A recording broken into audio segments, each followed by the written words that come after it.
Okay, guys, we are live! So for those listening at home, welcome to the Dungeon Musings YouTube channel. My name is Kevin Madison, and I'll be your friendly cult leader today, because today we are going to be playing a very special game that is a very experimental game as well. Today what we're going to be playing is a dark fantasy session or story that I'm calling Oak of Ashes. And we're going to be using, shall I use the regular cover here? Helmgast Gaming Publishing? I don't know. Helmgast is a Swedish RPG company who makes the outstanding Kult Divinity Lost RPG. We've been playing a fair bit of this on the channel as of late, and because we were down players for this Friday session, we could not carry on with our regular Rogue Trader game, so I elected to, or suggested to our stalwart players for tonight, that we would try something very different and see if we could run a dark fantasy game with these rules and see how it plays. And speaking of these brave explorers here, why don't we go through and you guys can tell us who you are and who you're playing tonight. And I know that Jeff has played some Kult, maybe a session or two, but I don't think Dave or John have played Kult yet. So I'm really excited to introduce you guys to the game. But first up, Dave, our resident armor smith, why don't you tell us who you are and who you're playing? Thanks, Kev. I am Dave, and I'm playing Darun. So, yes, folks, sort of Darun lives on. This is a very different character, though. Seems much darker, and this is my first time playing Kult, so I'm kind of excited. Awesome. Now, next up is Jeffrey. Hi, everybody. I'm Jeff, and I'm playing Caldalore, and he is a thorn elf and a bit of a criminal. Nice. And last but certainly not least, kicking off his vacation, is John.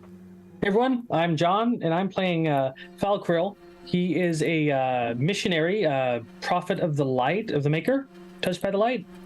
And he's hanging around with a bunch of Maker's ruffians. Light of Mercy. Yes, Maker's Light of Mercy. Nice. And I got 2 ruffians to look after here. Very nice. As a brief way of introduction, we talked about this before we went live. Apologies for starting a little late today, folks. We were just going through some of the basic mechanics of the rules. The setting that we're playing in is a place called the Frontier Stewardship, the northernmost province of the Concordat. And the Concordat is a theocratic empire that has, in the last few decades, begun to fall apart. Some say it's because the Maker, the God behind the creation of the world and the power behind the church itself, is gone. And that the world has fallen into squabbling among the sects that follow the different lights and shadows of the Maker. The northernmost province, the Frontier Stewardship, is also bordering on the lands of some of the Nordlanders. The Nordlanders include some more rustic dwarven holds, the Thorn Elves, who are seen almost to a single, they're always viewed with suspicion because of years and years and years of rebellions by them. And the unusual presence, in our party at least, of the Crown Elves.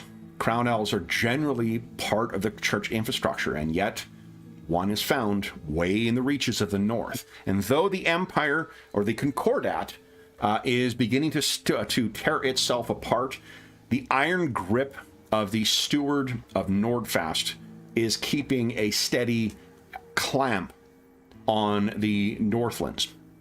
And that is where our session starts.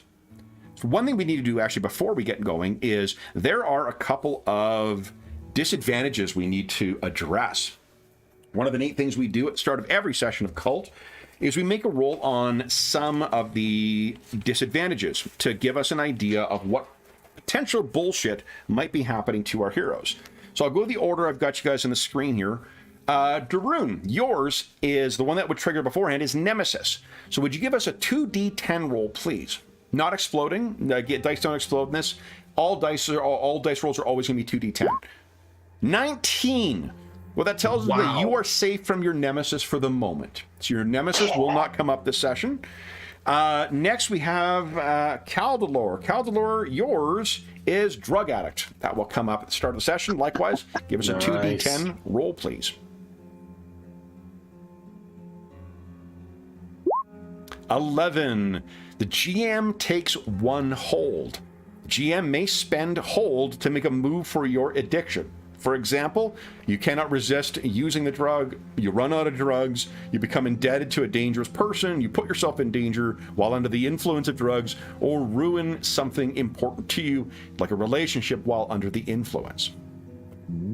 So I will bank that. One thing we talked beforehand about kind of like the fantasy, narcotic that you are addicted to.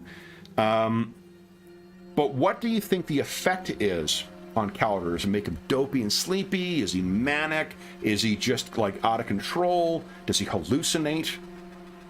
I think it makes him numb. Like, I think it like that he just doesn't fucking care, like lethargic. Yeah. Yeah.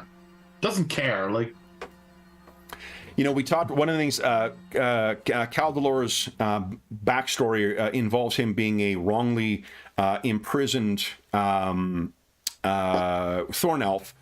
And we also mentioned before we went live that he probably picked up his addiction during his incarceration. That may have been, if that's the case, of that it just makes it lethargic, it may have been tacitly endorsed by the prison, right? Yeah, they might have been, allowing it into the prison to keep the people. Exactly. Yeah. Let them think it's their own choice to keep taking it, but you keep drugging with it. Okay. All right. And then finally, now Falcro, you've actually got 2. Did you fill out both of your disadvantages or just? I did, yes. Okay, go ahead. So let's roll Cursed first. Because that is great. Oh, nice.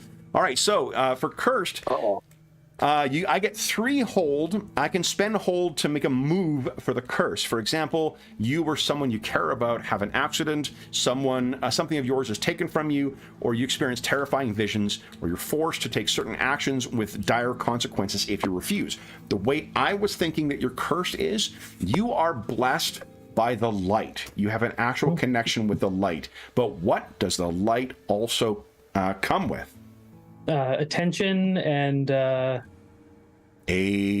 shadow. Oh, shadow. Okay.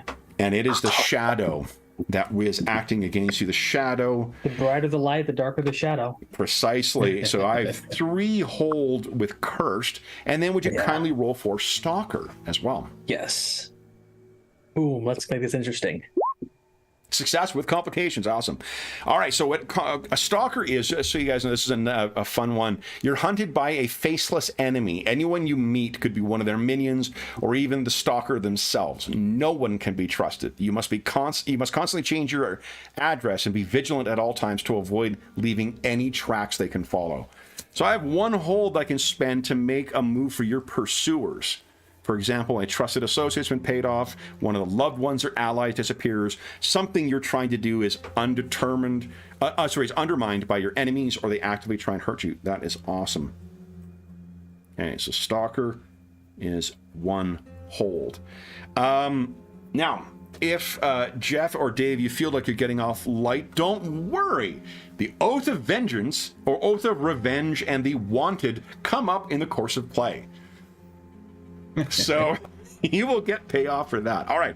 So we have our hold in place. I was actually feeling bad that John had to roll twice. I was like, oh no, those who are greatly blessed have great responsibilities and disadvantages. So. Exactly. All right. So let me move over. All my powers have potentiality to greatly hurt or greatly help. Yes. So there is no such thing as a one-sided blade in Kult. All right, so let me bring you guys over here. Our scene, guys, will open up. Now, I don't want you to picture there's a campfire here yet. What I'd like you to picture is, and actually I should have gotten a better picture of this. Picture a little more heavily forested than this. It's dark, and the rain is coming down. There is a mud road that seems to lead along here, and it's a road, not a trail, so there's wide enough space, and there are for carts to pass by, and there are ruts in it as well. But what we see is 5 figures come riding up towards this thing. there's not just a bare campfire here. There is a little shack or a lean-to. Someone has built something that you can just sit in to be out of the rain, build a fire for an evening, and then go on. It's one of the sort of places that travelers would normally stop. Although at this late hour, you would think if there was going to be travelers there, there would be already, and yet these have not made their way there. 4 of the individuals look sort of like this. Oh, come on. There we go. So, lightly armored and dressed, clearly armed, and dressed like they are going to be making rounds. What isn't obvious in the illustration, though, is there is a little symbol of a hammer, the symbol of the maker. That means that these are agents of the Concordat. They are not forge guards, the kinds that would protect a magister of the maker, but they are agents of the church. These are outriders. 4 of them, and then there is one who is dressed a little differently. He looks like this. The way that he commands the other 4 as they go in suggests that he is the one in charge. Not only that he's dressed differently, one of them begins to tie up the 4 or 5 horses. Some of them begin getting the supplies off of. He walks over to a pile of firewood that has been stacked there, but unfortunately has been left out in the rain. Someone has forgotten to put the lid on. So he brings all the things back to the pit. He stacks them up, and you see he gestures, and a ring around his finger flares with runic symbols, and fire comes out. You know that is a cinder ring, a fairly common weapon forged by agents of the church. A poor man's way of working magic, if you will. This setting, magic is a thing, but it's very unpredictable, and generally speaking, if you want to do something impressive, it requires sacrifice, a group, and a very special place, a place that is either sanctified by the church or the maker or one of the lights or one of the shadows, or otherwise has a connection to the primal aspects of the world, or death. So he creates this fire, and the 4 of them sit down. They have that kind of unspoken way of getting things done that tells you, for one, these people have traveled together for a long time, so they know sort of what everyone's role is. And the other thing that tells you is they are fucking sick of talking to one another. The amount of dirt and whatnot on their clothes tells you that these outriders have been out for a while. As the fire crackles, our camera would pan back, and into the scene will bring our heroes. Now, one thing I mentioned before we went live, or at least in the Discord server, is you 3 you have your different ways that you know one another over the as yet will discover your past. But you are also a member of the Rebellion. It's not officially called the Rebellion, but it's what the church or the Concordat would call it. They would call you guys rebels. Now, what your goal is to first kill these men, take their uniforms so you can disguise yourself as outriders, and ride into a town called Bend. That's not far from here. Bend is so called because it is located at a bend in one major river, the Grey River. The Grey River flows up to where Bend is, where there's a long turn, and then as it heads north towards Nordfast, there are a series of rapids that make it so that the river is no longer navigable, which means if you want to go to Nordfast and you're sailing up the river, you need to get off at Bend, get out, and then go on the rest of your way to the actual fortress city. You can travel over land to get to there as well, but if you're traveling by water, you're getting off at Bend. Each of you has a connection to Bend. You know someone there, you've met people there. It's one of the larger communities up here that isn't just part of Nordfast itself. But there is a priest traveling. We talked before we went live. The magisters, the members of the church, the magisters of the Maker, they all travel and give sermons in masks. The reason being is because when a magister of the Maker speaks, they speak with the voice of the Maker. That means that when the priests are traveling around, you generally can't tell one from the other unless you are part of the retinue. One exception to that are the dwindling amount of priests who follow the light of mercy. Those who follow the light of mercy do not wear masks because they believe that mercy can only come from one being to another being, transmuted or transmitted by the mercy of the Maker, of course. But the reason that's important is because the ruling part, the kind of ecumenical council, as it were, of the Concordat, the people who run the Empire, are the Archons. The Archons are not masked, and they are as powerful politically as they are religiously.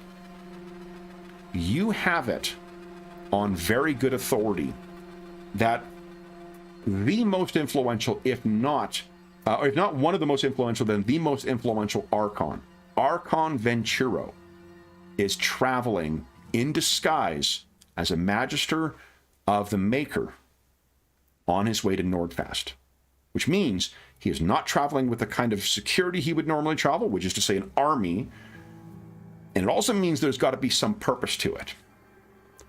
The Archons run the Concordat. They're behind the current civil war in there. If Venturo is here, and he is this disguised magister, killing him will effectively throw the Concordat into utter disarray. So that is one goal. If this masked magister is Venturo, killing him gives the frontier stewardship a much stronger fighting chance. The second thing is, if you kill someone who is not Venturo, if you just murder a member of the church, that may just invite reprisals. But you are fairly confident that this is him, which means you need to confirm his identity.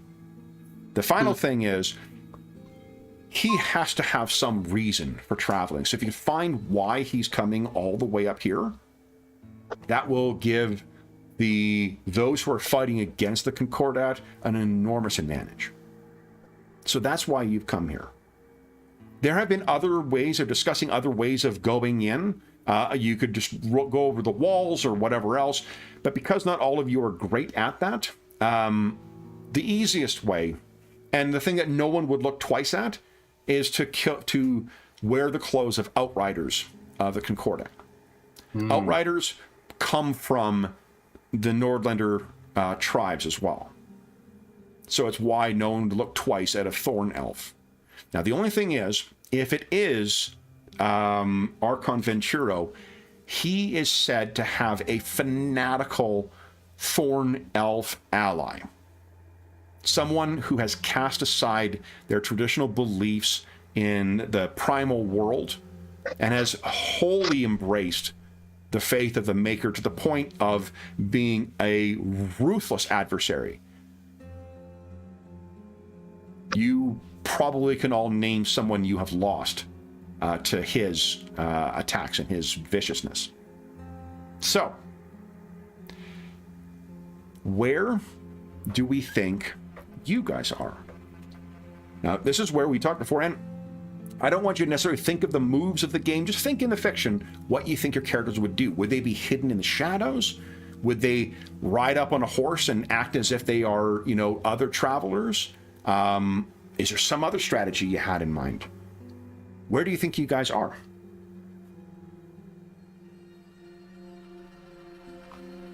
Aldalor, do you think we would have convinced Falsier that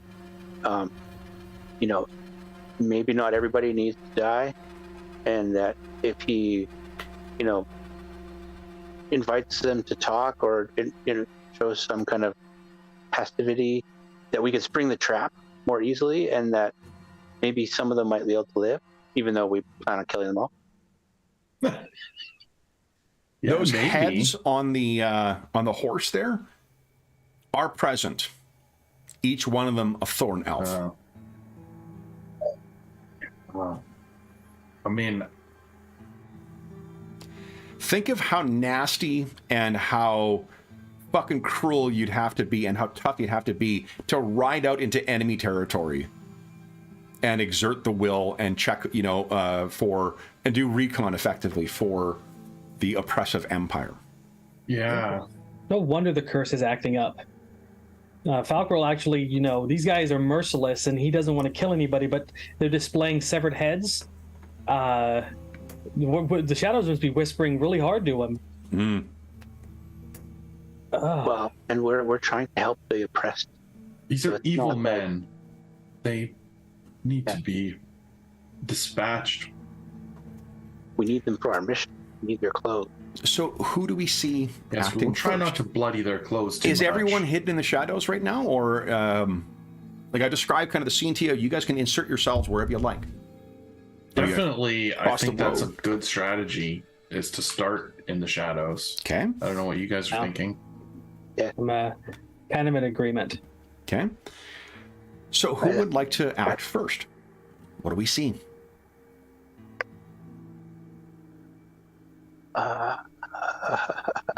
Like, let me give you an example of what you could do. Like, so yeah, Like, let's this is say where if- we go to our cult move, If right? Droon is going to try and rely on the shadows to do that, then what we maybe do is make a roll on his dark vision and see how many edges you've got and Yeah, whether there's see if anything you that can- comes. See if he can get in and get out, and still keep them guessing and what's going on. Yeah, and remember, most of these are triggered at the start of a scene. And do not worry if you don't have something on your character sheet. Like, you guys can describe doing anything. Imagine this is like the real world, as it were. We just need to figure out what move would be the way we use the game mechanics to interact with the fiction, and then we see what happens with your dice roll. I think Droon had put himself near, like, the back of where we were going to. We were going to let them ride past Droon, Yeah. and maybe Calidor somewhere in the middle, and Falster's near the front, and Droon was going to try and pick somebody off the back and make it. Sure. I think he's going to. Sure. So let's back up the scene just a scooch here. Maybe as he's lighting the fire, someone's gone out to check the horses, and you're gonna. So let's do this first. Let's first have you make a perception move or a perception roll to tell us how many edges you've got from your dark vision. And these are set up as rolls, right? They're set Just up. click No, on no, one. they're not. You just have to use. So click on under perception is like observe a situation, I think. Yeah. Whatever I the- can click on one. Yep. Click on that, and we'll just apply that to your dark vision. Do I apply any modifiers? No modifiers to this. No. Okay. Let's see here. Roll. Nice. Okay. So Well, with two two, edges. so you've got two edges, one of which you can use. You need to use immediately, and one you can save for later. So you got attack from the cover of darkness, dive into the shadows, or become one with the dark. Sounds like you want to attack from the shadows, right? Yeah, I want to attack from the cover of darkness. Okay. So then what we're going to do is, that sounds like you're going to be engaging in combat? Or engaging in, Where's my sheet here? I think I've got my weapons are on page 2, right? Yeah, so you could use your stiletto, you can use your axe. Stiletto's the one where you put the knife at the throat, but you can do anything you like. And if you wish to attack super quick too, you can make your lightning fast roll and see how many edges you've got for the scene as well. Okay, you can move more than one. These aren't moves. The way I'm treating them is that your advantages just help stack up what your resources are for the scene. Oh, okay. I see. Okay? So lightning fast. Yep, that'll be a violence. Give us a violence roll, please. I'm rolling dark vision and perception and violence. This is how I like to do things. No modifiers as well. I'll tell you if there's a modifier. Generally, you can assume there's not. Assume 0. So we got 2. Nice. So you have 3 edges, and you can spend them at any point. That's dodge, avoid an attack, blinding speed, attack every opponent within reach of your single attack, or uncanny precision, deal 1 extra harm. And I can spend them at any time during the scene? Anytime during this scene. And ditto for this. So what we know right now is you're blindingly kind of coming out. You could spend any of these before you make your move, or do you want to make the move and then save those edges for later? Okay, so the first edge that I'm going to use is attacking from the cover of dark. Yeah. And then I'm going to use blinding speed and try and gack as many people as I can. So maybe there's 2 that you can get. 2 are kind of like unloading stuff from the horses. So that's one of your edges from lightning fast you're spending to attack 2 of them. Go ahead and give us engage in combat. Okay. Let's see how you do. And so you're using your stiletto? I keep going to my second page, and then you keep telling me to roll, so I keep going back. Holy shit. Yeah, I think he's trying to be stealthy, so I think the stiletto is his. Okay. So if you...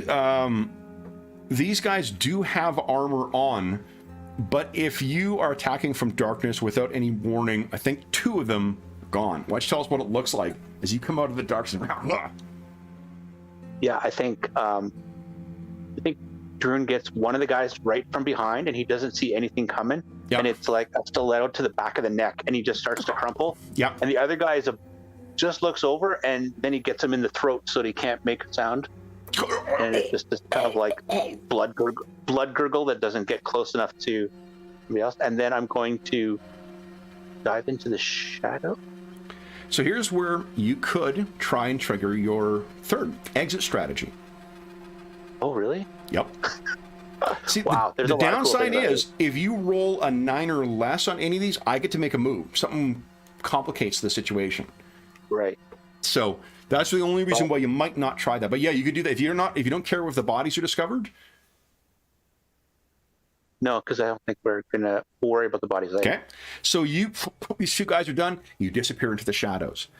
Yeah. Caldlor or Falkir, would you like to make a move?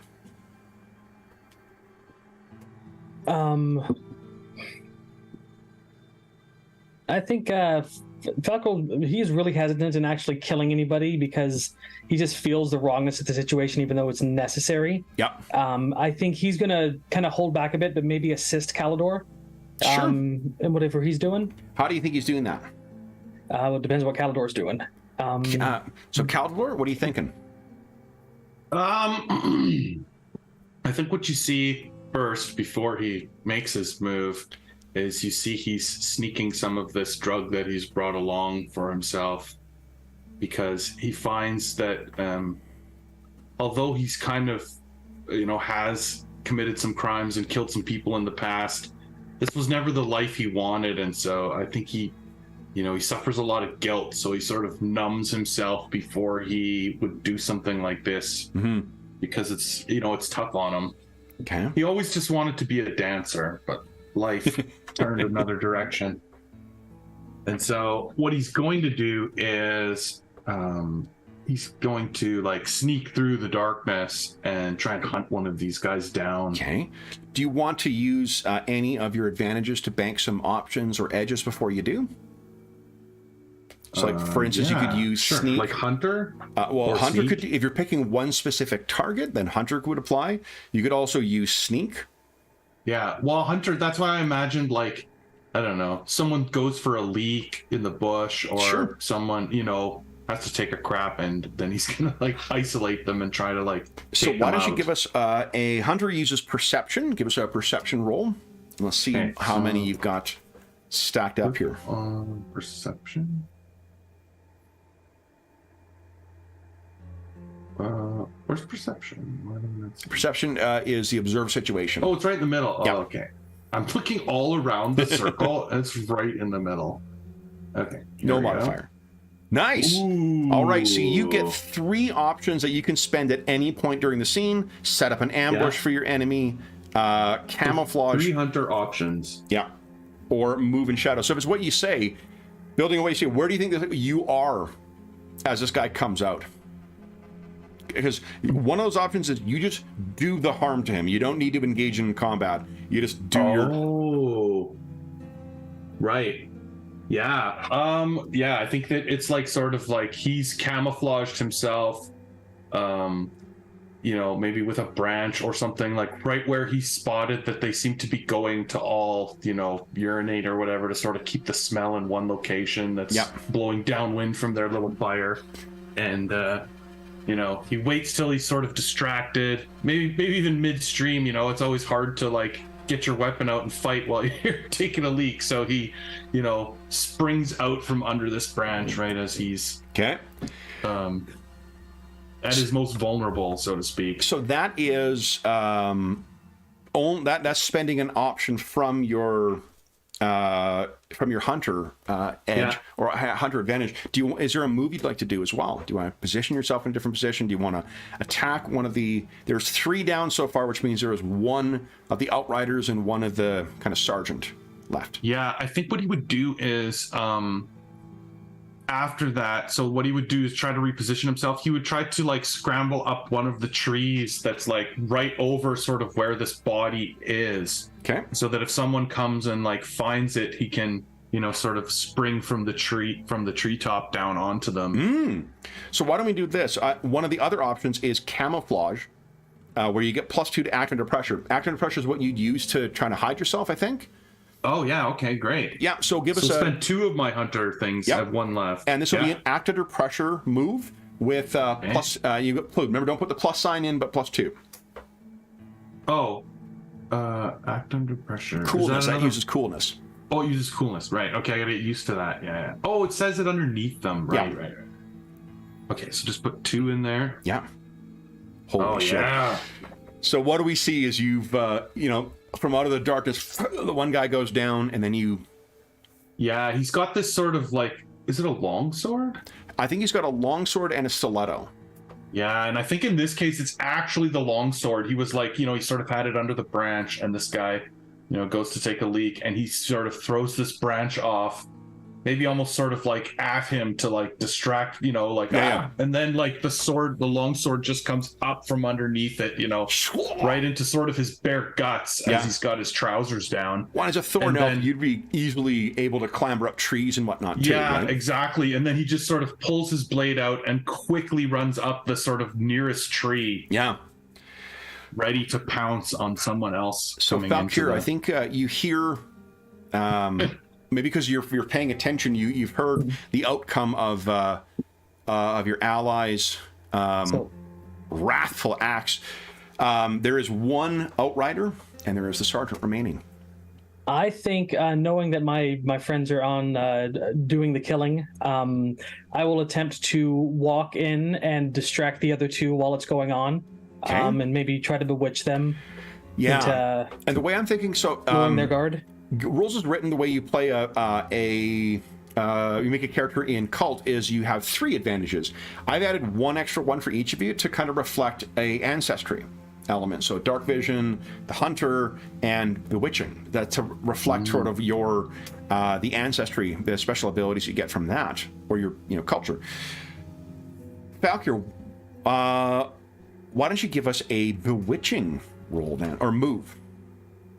Bewitching move. Okay, so got this programmed in here. Let's go ahead and roll. Oh, okay. Okay, so you'll get one option, but this is not your move yet. This is just you going out. So as you step out, what do we see? What does your bewitching manifest as?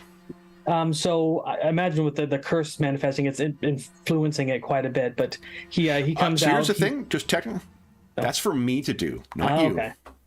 So he's trying to come out back straight, walking confidently, kind of like displaying the light from within, and he's walking towards them, open armed, no weapons visible, and he kind of raising his hands for a greeting. The 2 of them turn and look, and the way I was picturing the Bewitching 2 is kind of like. The way that Tolkien describes his elves as having this otherworldly kind of awe-inspiring. That's exactly what happens with these 2. Do you say something or do something? I think he tries to walk forward and he says, mind if I share the fire? Why don't you give, that sounds to me like you were doing an influence other move. Yes. Okay, so why don't you give us an influence other roll? And then you also have one of those options banked. So you could choose to influence a victim as if you rolled, you just spend a point, automatically get a success on it, or you can bank that for the scene.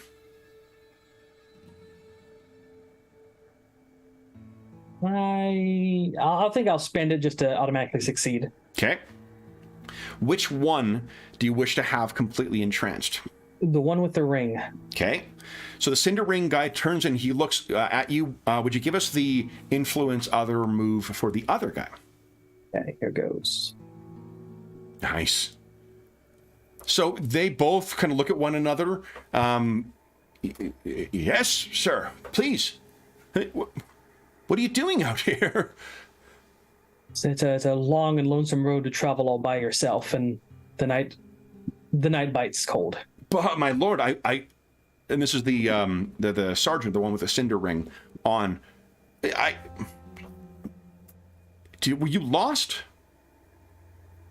In a manner of speaking, the chill of death follows in my wake. Was it the Thornies? Did they attack you? No, it was others. Others.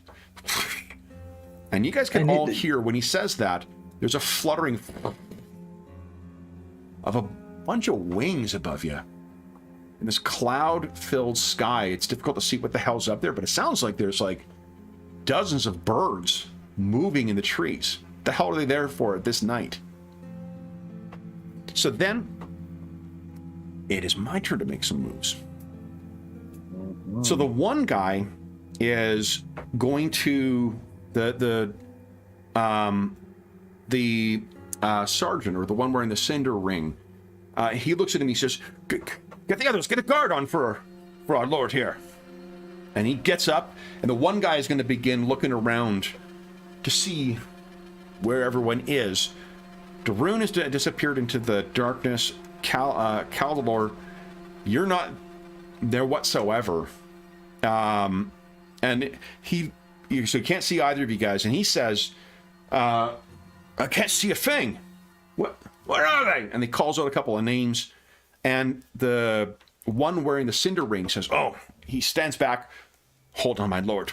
Holds up his hand, and just like in the illustration, a flame kind of appears, almost like he's holding a torch in his hand.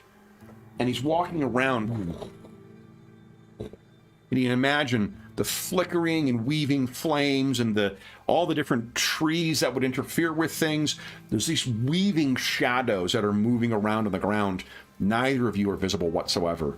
If you were keen-eyed, you might see the deadly gleam in Darun's eyes, or perhaps the blood dripping off of Caldalor's blade.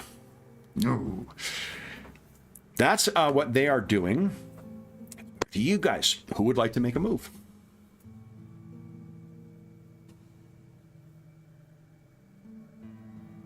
So, Fritz, you could stay with Falker. Is there something else you want to do? Do you want to try and reassure them?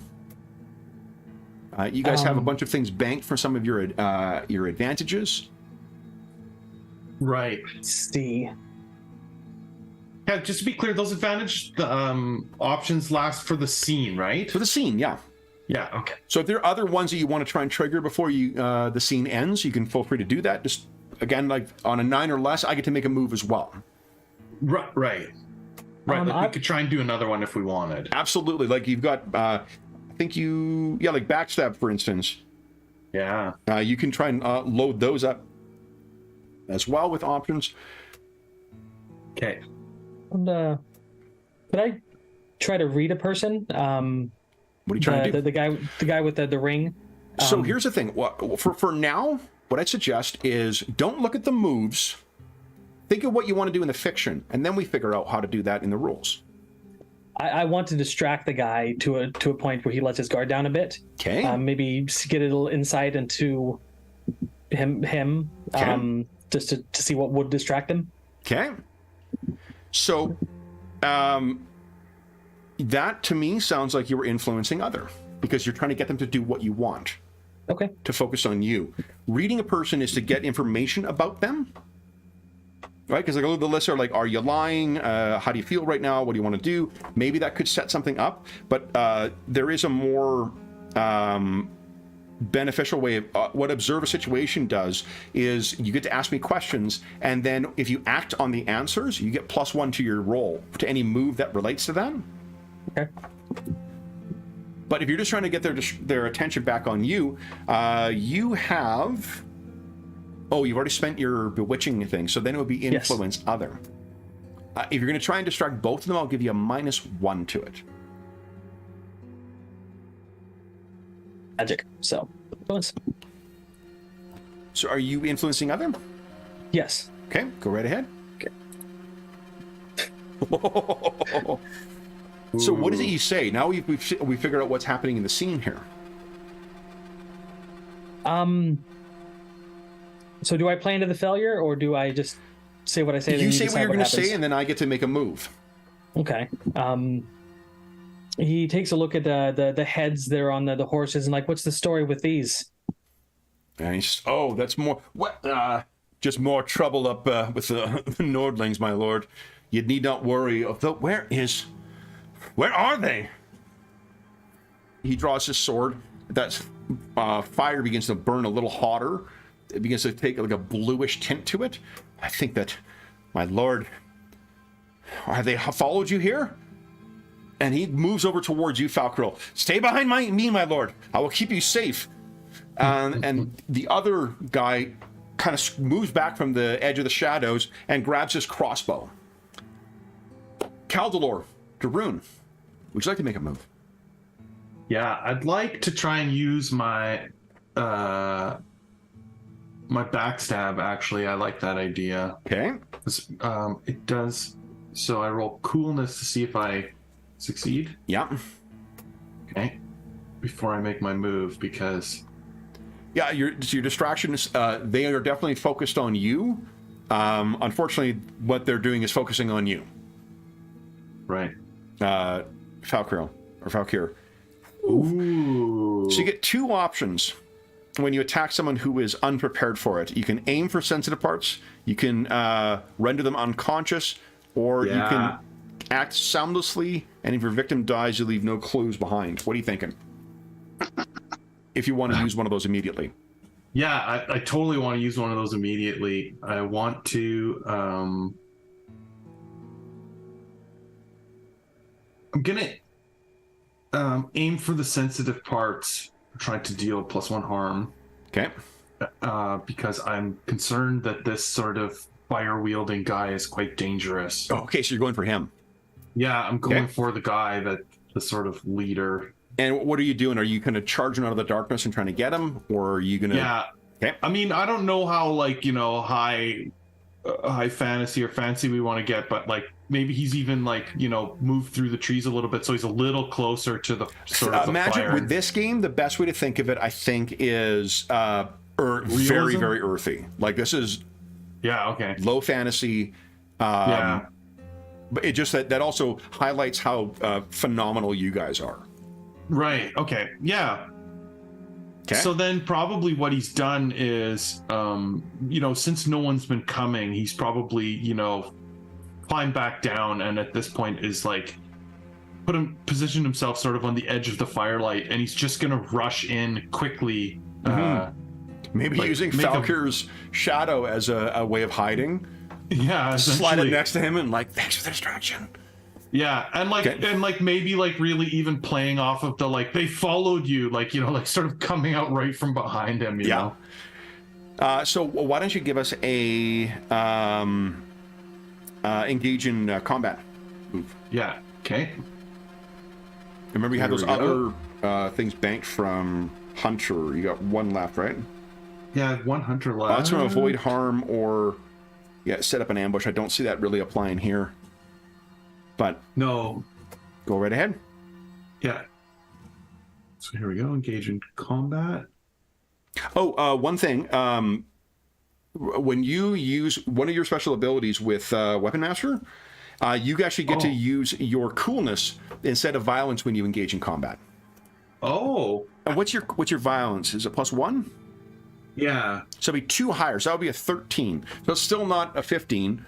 Right. So you inflict damage, but it's at a cost. So I think what happens, you come out, and it's as you say, what does it look like as this guy with the cinder ring dies? Oh, yeah. Like, I think it's like maybe, sort of right after that, like, do you think they've followed you? And it's just like he says, he sort of pops out from behind Valkyr. Yes. We did indeed, kind of thing. And like, got his longsword, probably like comes up right over sort of Valkyr's shoulder and just, maybe even lunges sort of at him. And then I think he probably turns to Valkyr and and says, sorry. Like he knows, normally we try to keep the violence away from him, but in this case, it's like the distraction was too perfect. Yeah. I think Valkyr. Hold on. No, it's not your turn yet, Valkyr. Wait, again, this is sort of one of the things that the moves does is it allows each character to have their own time in the spotlight, right? Okay. So what happened? Because the thing is, the reason I'm interrupting John is because there is a complication here. Caldor does come in and he skewers this guy, but I think you're just too eager to relish this. That as you toss this guy to the side, you realize the guy has loaded the crossbow, whoosh, and he fires it at you. Now the other guy that's left. Yeah. Like you were gloating for too long. Now you're going to take 3 harm, but first thing you can do is you can try and avoid harm. Okay. That's an action. And then also, if you're unsuccessful in avoiding that or not fully avoiding, then you can try and endure injury. But I'm assuming you want to try and get the hell out of the way of this thing, right? Right. So one of my hunter options, I have 1 hunter option point left, is was to be like in the shadows. So I take +2 to avoid harm dealt with a ranged weapon. That is a definitely well spent thing. Yeah, so sort of like he's like, using like the long shadow of Valkyr as this guy holding this bright torch falls. The shadow sort of dances for a second and Caldor tries to like move through the shadow. Okay. So you gotta go give us an avoid harm at +2. Remember, don't put the plus sign in. Right, just put the 2. Where's the avoid harm? Oh, there it is. Reflexes. Okay, perfect. Ooh. You avoid the worst of it, but I decide if you end up in a bad spot, lose something, or partially sustain harm. I don't think we're going to partially sustain harm. Here's what happens, I think, is you move and you don't realize that they put some shit down in here already. You stumble and you fall out of it. Ooh, down. So you've tumbled to the ground. Down. Like moving through the shadows. Unfortunately, you're not like Darun and can see in the shadows. You just, you stumbled over one of their packs. And this guy is reloading his crossbow as he's coming over. Darun, would you like to make a move? Yes, I do. I think Darun was... as soon as Caldor falls, you hear shit from the sideline or from the shadow, because Darun was moving in in my head, he was moving in on the fire guy too, and we probably should have planned that earlier, but whatever, minor detail. There's only one left, so he's gonna rush the guy with the crossbow. Okay. And I don't think he's coming from the shadows like right behind him. He's coming across the fire area. He's just gonna bull rush. Kind of thing to attack. Not his optimal move, but do you have any edges from lightning fast left? I do. Remember, this guy's wearing armor. I only used 1, so I think I'm going to go with uncanny precision. I might be coming across the campsite, racing him past the fire, but I'm still know where I'm going to try and hit him. Absolutely. And this dwarf moves so fucking fast in combat. So go ahead and give us a engage in combat roll. Nice. All right, so you, what does it look like as you take this guy down?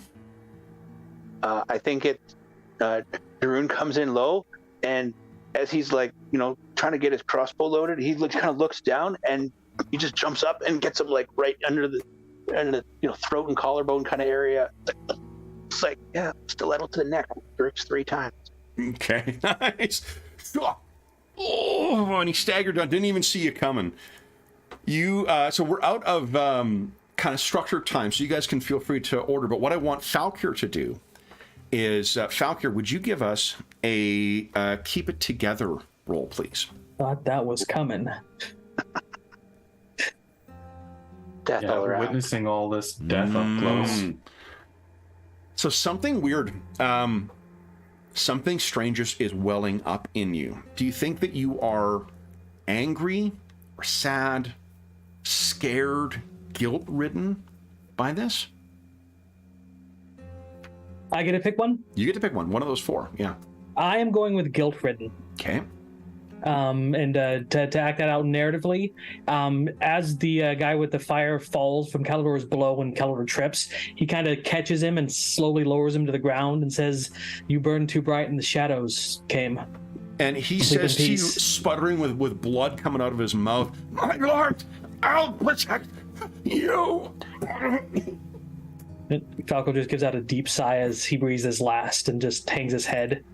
So if you go to your page 2, you're going to reduce your stability by 1, and you can tick off guilt-ridden. Guilt-ridden. I don't see guilt-ridden. Oh, there it is. Got it. So I'm at uneasy? Yes, which means -2. Fortunately, your disadvantages have already triggered, but you'll be at -2 for disadvantages. So, as you're sitting down, you guys once again hear the fluttering of birds. And there is, well, I guess first off, you guys tell us what happens next. Kev, so exit strategy is another one of my, not edges, but Advantages? advantages. Yep. And I'm wondering, is that something I should have rolled during combat, or is that something you can roll at the end of combat? Yeah, here's a way. No, it's a great question. So things like this, if you want to trigger your exit strategy, you can make a roll for that, and then you can spend some options to automatically affect the fiction that way.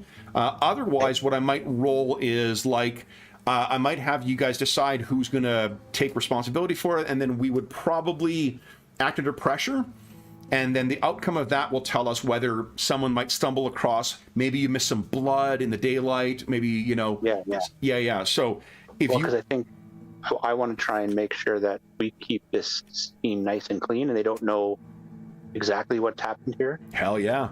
So give us a perception roll. Let's see how many edges you get to play with, or options.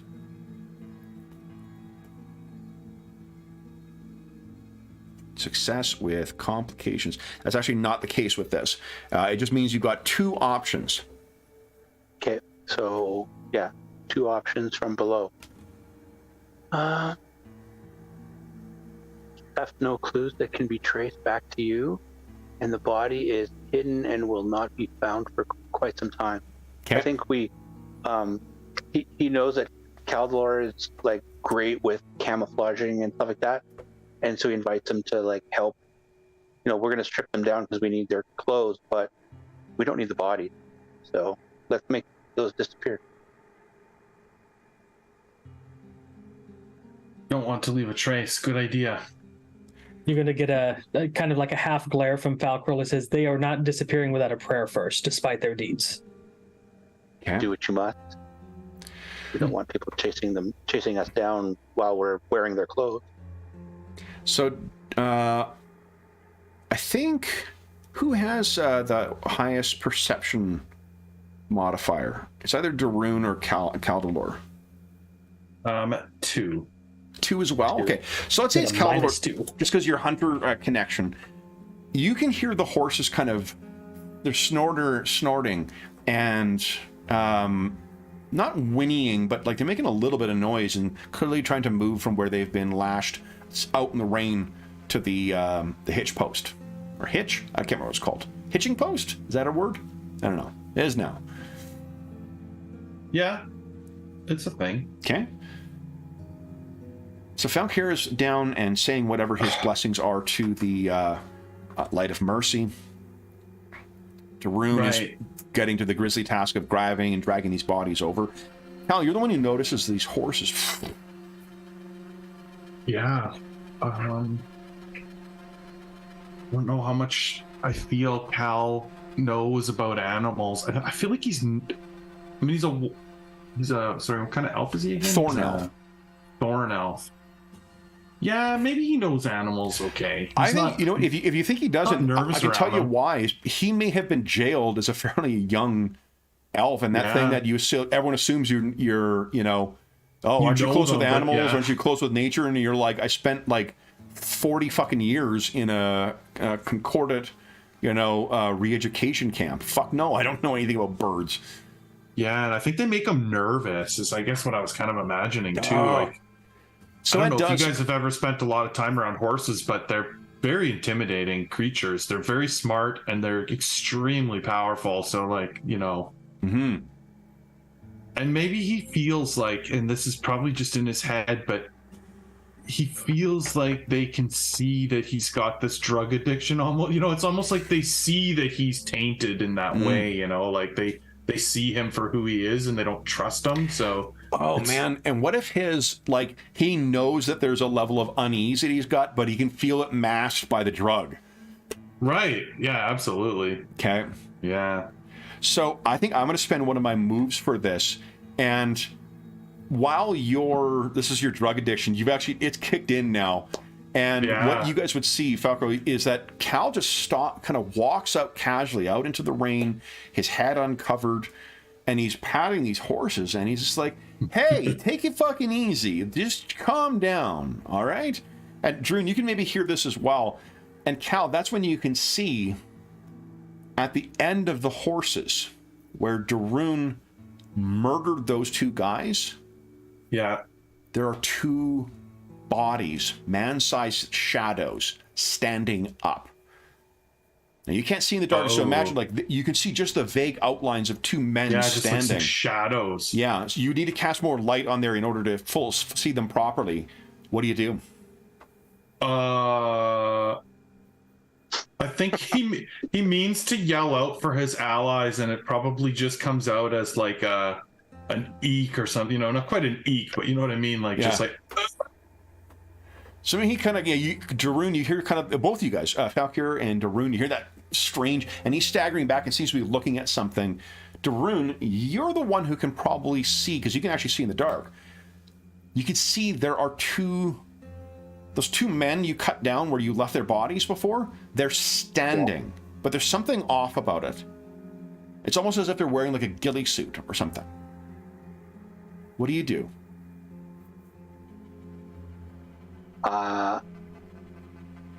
He knows he killed them, right? Unless they grew brain stems back, they're both fucking dead. Yeah, so I think he's like, dead men standing. What kind of darkness is this? And the undead are a thing in the world as well, but not like they're. You can think of them as something as terrifying as how how they would be in kind of like the maybe like Game of Thrones or something like that. You guys could easily be taken down or killed by one of them. What do you do?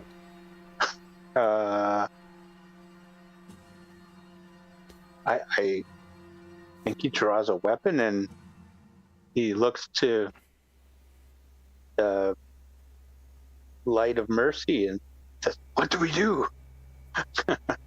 Okay, so let's do this. Darun, would you give us... He said dead man standing. Yeah. And then looks over. Would you give us keep it together? I think you're going to lose one stability from what you've seen.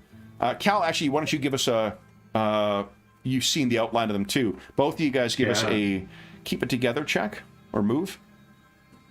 So, Darun, how are you feeling here?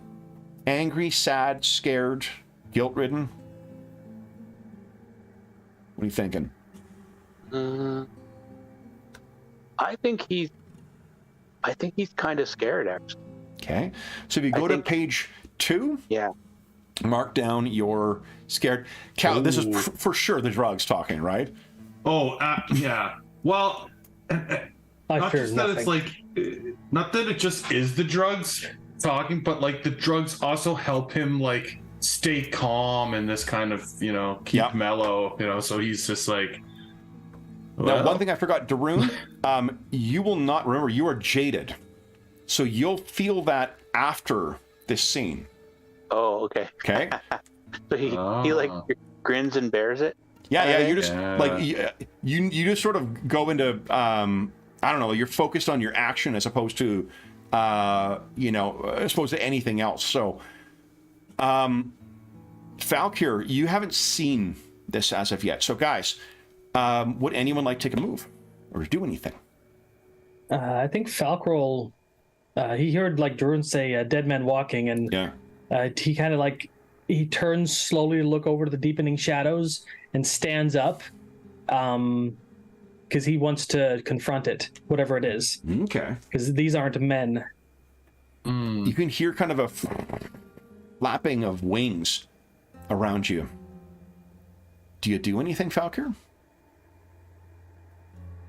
How does my exorcist skill work as far as undead goes? They'd be banishing a spirit, right? So it would be, like any kind of spirit would be affected by this.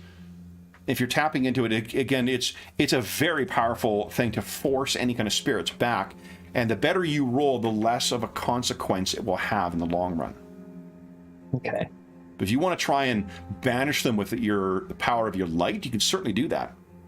I would definitely, once I get a vision on them or something to know that they're not men for sure. Yeah. Then he's feeling guilty enough that men have already died. Now their spirits are sticking around. Yeah. And he wants to send them to the light. Okay. So what does the ritual look like, do you think? Again, this kind of low fantasy setting where you really stand out as having this kind of power.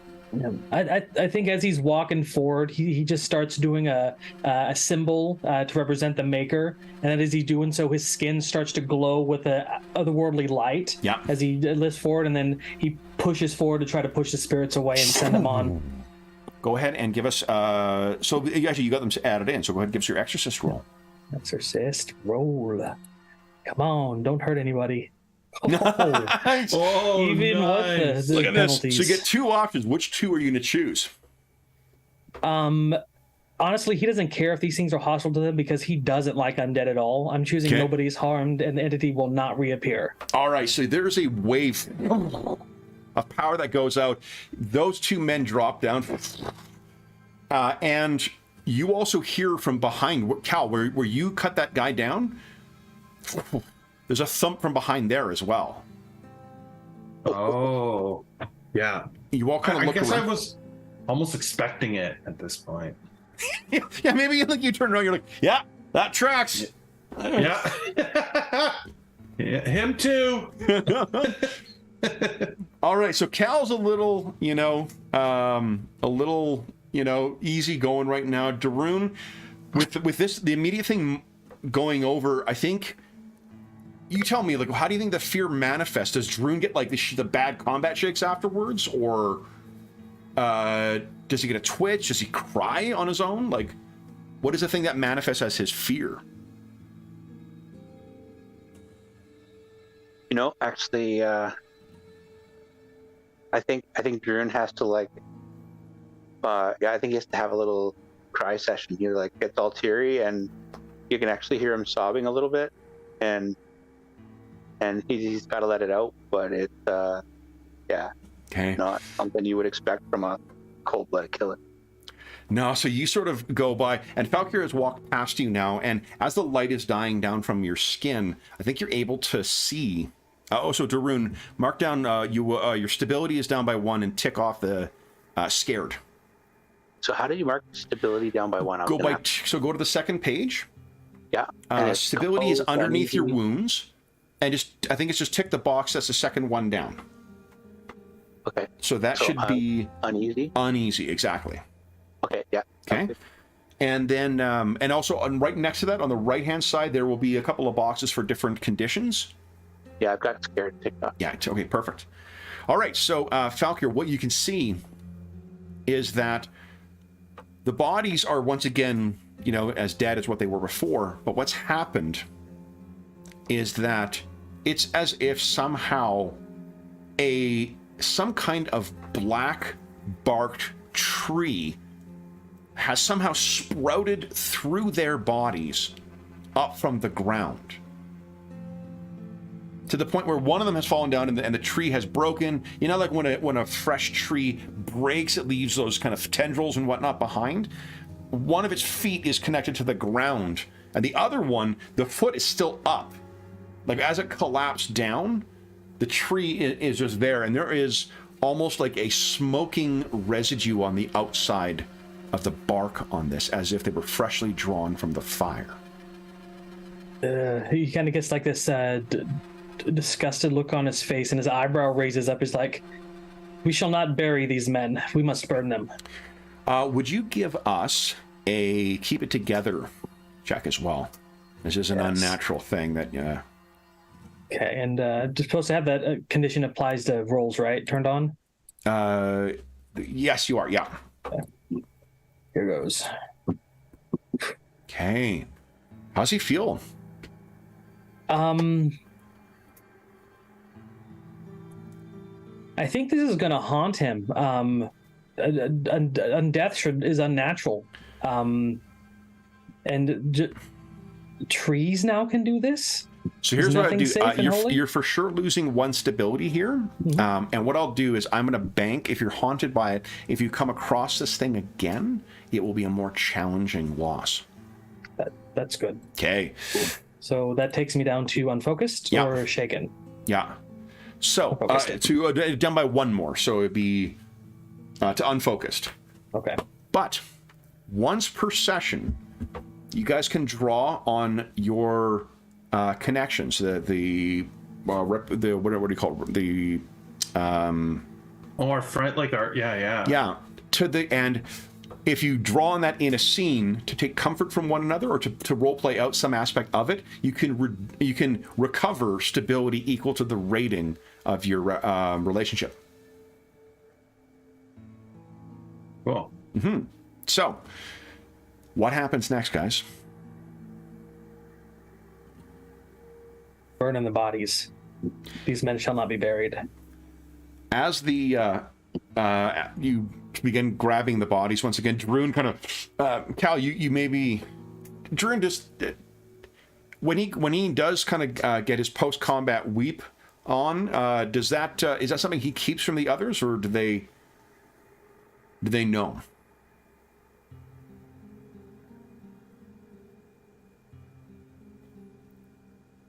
I think we're assuming that these guys have been together for a little while. Yeah. Well, and with the nature of the relationships you guys have, Cal knows who you are, really, and Falkir shares a value of you, I think is how it's set up. No, he knows my deepest fear. Oh, he knows your deepest fear. Yeah. And I think that, it might have been something he held away from, or he tried to hide in the past, but now he's like, they've each seen it at one time or another, so it's not worth the effort to hide. Okay. So yeah, I think he just like, but it's almost immobilizing. He can't do other things while he's crying, so he just kind of like goes and sits by a tree and cries it out, and then he shakes it off and tries to get back to being himself. How does he shake it off? Is it focusing on a task? Is there some keepsake he's got from his clan hold, when he was cast out, or he recovered afterwards from the ruins? I think it's he's driven by two things, and I think it's the nemesis that he clicks to. That he's got to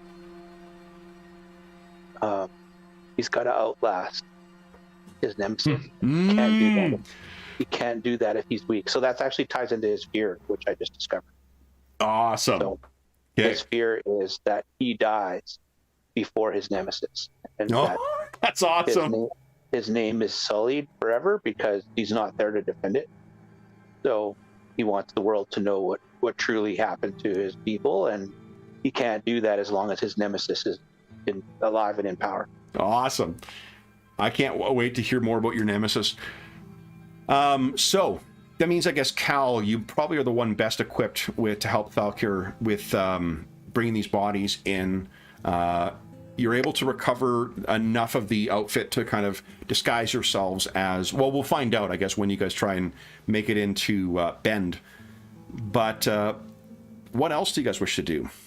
The fire is still burning. What you would all know, at least what Falkir would know, certainly, is that the Cinder Ring is effectively like, it's like a storage thing. As long as you kind of, have it on and you know how to access such things, you can activate them.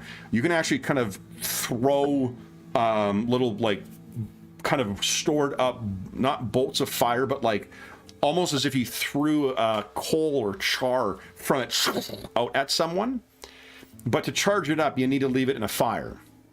So you charge it up overnight, you'll be able to get a certain number of uses out of it, and then you can use it for that, and for some of the other sundry tasks, like starting a fire like this guy did, or holding it above to create a torch. I'm not sure if that's a thing you would like, necessarily. You could teach the others to do it, but the fact that they have not stolen a Cinder Ring from anyone thus far tells me they're probably not interested in doing that. Falco looks at it. Would he know, like, through like his church connections? Because what's the church that makes these, right? Yep. Could they be tracked with one of these things? If they were to do that, it would be an enormous expenditure of resources in order to do it. Remember, like, magic in this, remember, it needs a specific location, a bunch of people involved, and it requires a sacrifice. And just trying to track a single ring probably would not be worth that unless there was some specific reason. And even then, magic is frustratingly unprecise. So it wouldn't be a matter of, like a locate object spell in D&D or something like that. Well, I suppose we could keep this on. But Falco has no intention of using it as a weapon, though. Okay. So you've got it. It certainly would show as a sign of station for the... Yeah. And for being the leader of the Outriders, he would probably be the most bewitching to wield it. For sure. And it means I don't have to manually start the fire every time. True, too. Yes. So Darun comes out of the shadows. His eyes, as soon as he walks into the light of the campfire, his eyes are beet red, but he is back and ready. Anything you guys wish to do as, for the rest of the evening? It's only a day's ride off to Bend. You targeted these guys because these Outriders were on their way back. Right.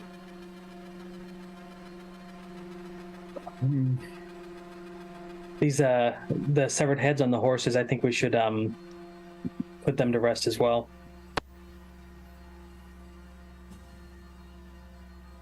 Okay. Is there any kind of I don't think you can burning the bodies unless you're intent on kind of like chopping down this thing. Remember, it's been raining all the time. Like, there's just not going to be enough to char these bodies, and they don't. You've driven off whatever spirits were put into these things. Plus, we're trying to we wanted to hide the body. You can't hide the body. You create a big funeral pyre, burn everything. True. He's just more worried about these plant-like things getting to their bodies again and doing something with them. Oh yeah, like that's just not something. There's definitely that is not a power of coming from the light. Mm-hmm. To give you a sense of kind of like the sources of power in this world, broadly speaking, there would be forces of nature influenced by the light and influenced by the shadow, but also just on itself. There is influence of the shadow, the light. There's also the influence of death, the influence of dream, passion, and madness.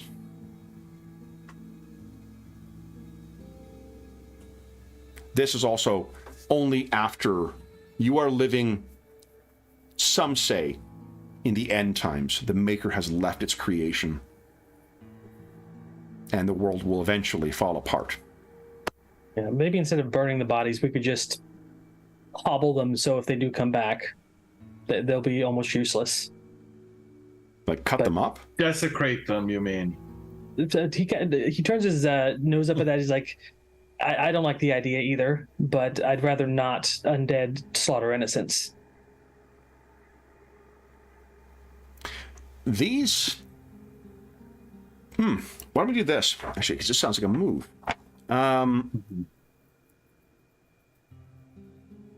Why don't you, Falkir, give us an investigate move. Investigate. Ooh, Does seem I'm like you're bad at trying to those. know something about this. Yes. Ooh. Okay. So here's what happens is tell us how you were kind of looking at these things. How is it you come to a conclusion that they're undead? How is it that you're studying these things? Is it that you're just so, as a crown elf, you're just so attuned to kind of the magical, or maybe because of your connection with the light, or both, that you are just you can't help but supernaturally try and get some information about this? I think he just believes that the undead are just like a complete anathema to his, the power that's in him that he doesn't really know much about. But he believes that they're just. He wants to know more about them so he can squash them at their source. Okay. So you're he's a little overconfident with the strength of his. Yeah. His power. So Falkir, maybe there's a little bit of back and forth between you guys, and Falkir is looking down at this thing, and then he suddenly. So there's two things that are happening. One in Falkir's mindscape, and the other is in the actual world. What you guys hear in the world, Darun and Caldor, is there are hundreds of birds that suddenly take to flight somewhere above you. It's still so dark above that, Caldor, you can't see what's going on. Yeah. But Darun, imagine like a panicked flock of crows, all just flying around. They're bumping into each other. They're almost blocking out the sky above. There may be feathers falling down as well. And Cal, in your sort of stunned state, you're kind of like, oh, what the hell? Darun, but what Falkir, you're just rigid. Because where you find yourself is in a sprawling field. And in the center of this field that you stand underneath, there is a small hill. And on that hill, there is an enormous, charred, black tree. Around you, the ground still smokes from where a prairie fire has ripped through here, burning everything vital and living from horizon to horizon. But this thing just reaches above you, and the creaking of its mighty limbs, somehow all of its leaves have stayed on and in place. An enormous oak, those dapple or strangely almost serrated leaves, all black and smoking, but still intact. And as this thing creaks towards you, you can feel a compelling call. Would you kindly give us a keep it together roll? Yeah. What do you do as you can? This thing is calling you towards it. The almost deafening creaking of its mighty limbs. Can I tell this oak tree supposed to have died from the fire, like the charring and whatnot? That's the worst thing, is you can't tell. It seems both dead and alive at the same time. So I think he's going to grit his teeth, and just, he says, mercy dictates death, and through death is new life. You should not be here. And he fights back against the influence. Oh, so you're fighting back against that, and that's what triggers this huge flock of birds. You realize that the shadows that were lurking in the eaves of this tree, they weren't thick canopies. It was hundreds of black birds that all take flight and begin moving around almost like starlings in a single formation. And they turn, and it begins coming towards you. Would you give us an avoid harm move, please? Avoid harm. The reflexes. I have faith in you. Oh no! That faith was woefully displaced. All right, so then what happens? Darun, you can see that these birds are swirling around. Cal still can't see what's happening. They all seem to arc together somehow. That out of chaos, a single organizing flock comes together, and they all sweep down like a school of fish, coming down to slam into Falkir. I mentioned this to you because you could try and help him if you like. Use a help or hindering move. He's going to need to endure injury in a moment. With the failure, I can imagine you can see he sees them coming, and he's not moving. Like he's confident they're not going to hurt him. No, you tried to get out of the way. A failure is a failure. Okay. Yeah, you got to read the rules. You got to read the I thought it was just results. a bad judgment call. So Yeah. Okay, so yeah, I think Daroon's going to Oh, that's try fair, and John. That's fair. impose. Yeah. Try and impose somehow, and I don't know if he thinks tackling him or pushing him out of the way is going to Either enough. of those probably sounds like violence. So why don't you select violence as your drop down? Can he yell at Valkyr first? yeah, Falco's stuck in his I don't mind right want now. Daroon to So. always resort to violence first. Well, so here's That was the chair. that's not a bad thing because you're playing to your strengths as well. Because I think violence is your best stat, isn't it? Yeah, Okay. always. So go ahead and give us a helping or hindering, and then just select it to be violence. Helping or hindering? Yeah, How do I do that? that is the top left. Oh, that's at the top left. Okay, there. Yeah. Set it to violence. Helping or hindering. Look at that, Valkyr. You get +2 to your endure injury. This is going to be harm of 3, so you'll get +2 from your from Daroon's assistance and a +1 from your leather armor, so it's a net 0. Okay, so I just rolled 2d10. Just roll endure injury. Where is that? Top So you're on the forward. left, There I it believe. is. Okay, Yeah. Come on. here goes. Oh no! No! All right, so this is, remember I mentioned you get to choose. So is it that you suffer a serious wound and you are knocked out? Or that you receive a critical wound and you can continue to act? Remember, critical wounds are real bad stuff. I'm going to opt for the serious wound. Yeah, Yeah. okay. So what you do is you knock him out of the way, and had you not, this may have been like somehow this thing. And Cal, you can finally see this fucking huge swarm of birds just goes waving past. And Falkir, you're knocked to the side. What do you think your serious wound? Do you think it's like scratches and pecks, maybe? No, I think it's going to be more like he gets me out of the way and I clock my head on something else, which kind of Yeah, shakes me love out it. of the vision. Okay, so why don't you go ahead and mark down serious wound, Okay. tick that off, and then call it, we're assuming that the guys will stabilize it for you right afterwards too, so just put it as like Head injury. bumped your head or head injury, however you want to describe it. Okay, Okay. got it. Dust. And then once that happens, the birds fly up into the sky and seem to go away. They just took off? They just took off. So, Cal, you've only seen them kind of come down quickly. Daroon, Falkir is unconscious, a little bit of blood coming from his head. What the hell was that? How do we end the scene, guys? Maybe we need to rest a bit. Take care of Valkyrie before we move on. So are you like helping him back to the? 'Cause remember, the rain is still coming down out here too. Yeah, so I don't know if we've got like gear, tents, or maybe they were carrying tents or something. We can at least set up a lean-to or something to get Valkyrie out of the rain and Yeah.